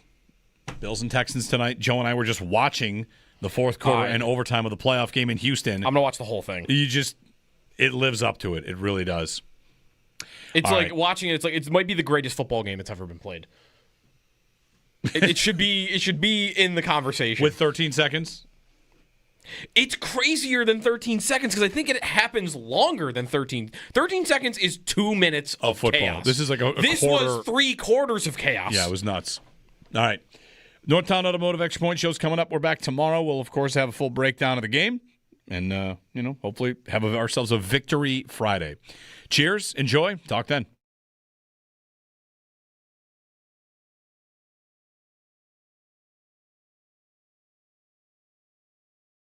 Bills are back at it tonight, and the report from Cover One is that Keon Coleman will be scratched for another game, a second consecutive game. And I think the reaction, so yesterday we took some calls on Coleman, and this week it's been about he's young, he's immature. What is the explanation now? Because I don't think it's for another disciplinary miss. Because 2 receivers are now down also. Yeah. Two receivers no down. Samuel, no McCall Hardman. Hardman's out. Codrington probably goes into that spot. Yep. Samuel goes out. Elijah Moore likely goes into his spot, which means that Coleman has, as of today, planted himself as the last receiver on the depth chart, the guy they don't want to dress. Yes. And they'll play in Houston tonight. I'm kind of surprised. I guess I'm surprised that I'm not surprised. I thought, all right, injuries, he can get back in. It's an opportunity to, show himself again. And instead, they're telling him, you are the last receiver on our depth chart. And we're not. It's a bigger message. And you'd wonder, is it going to last the season? If it were up to them, would they not play him again? Because if that's the case, when do they think they will get him back on the field? Next season?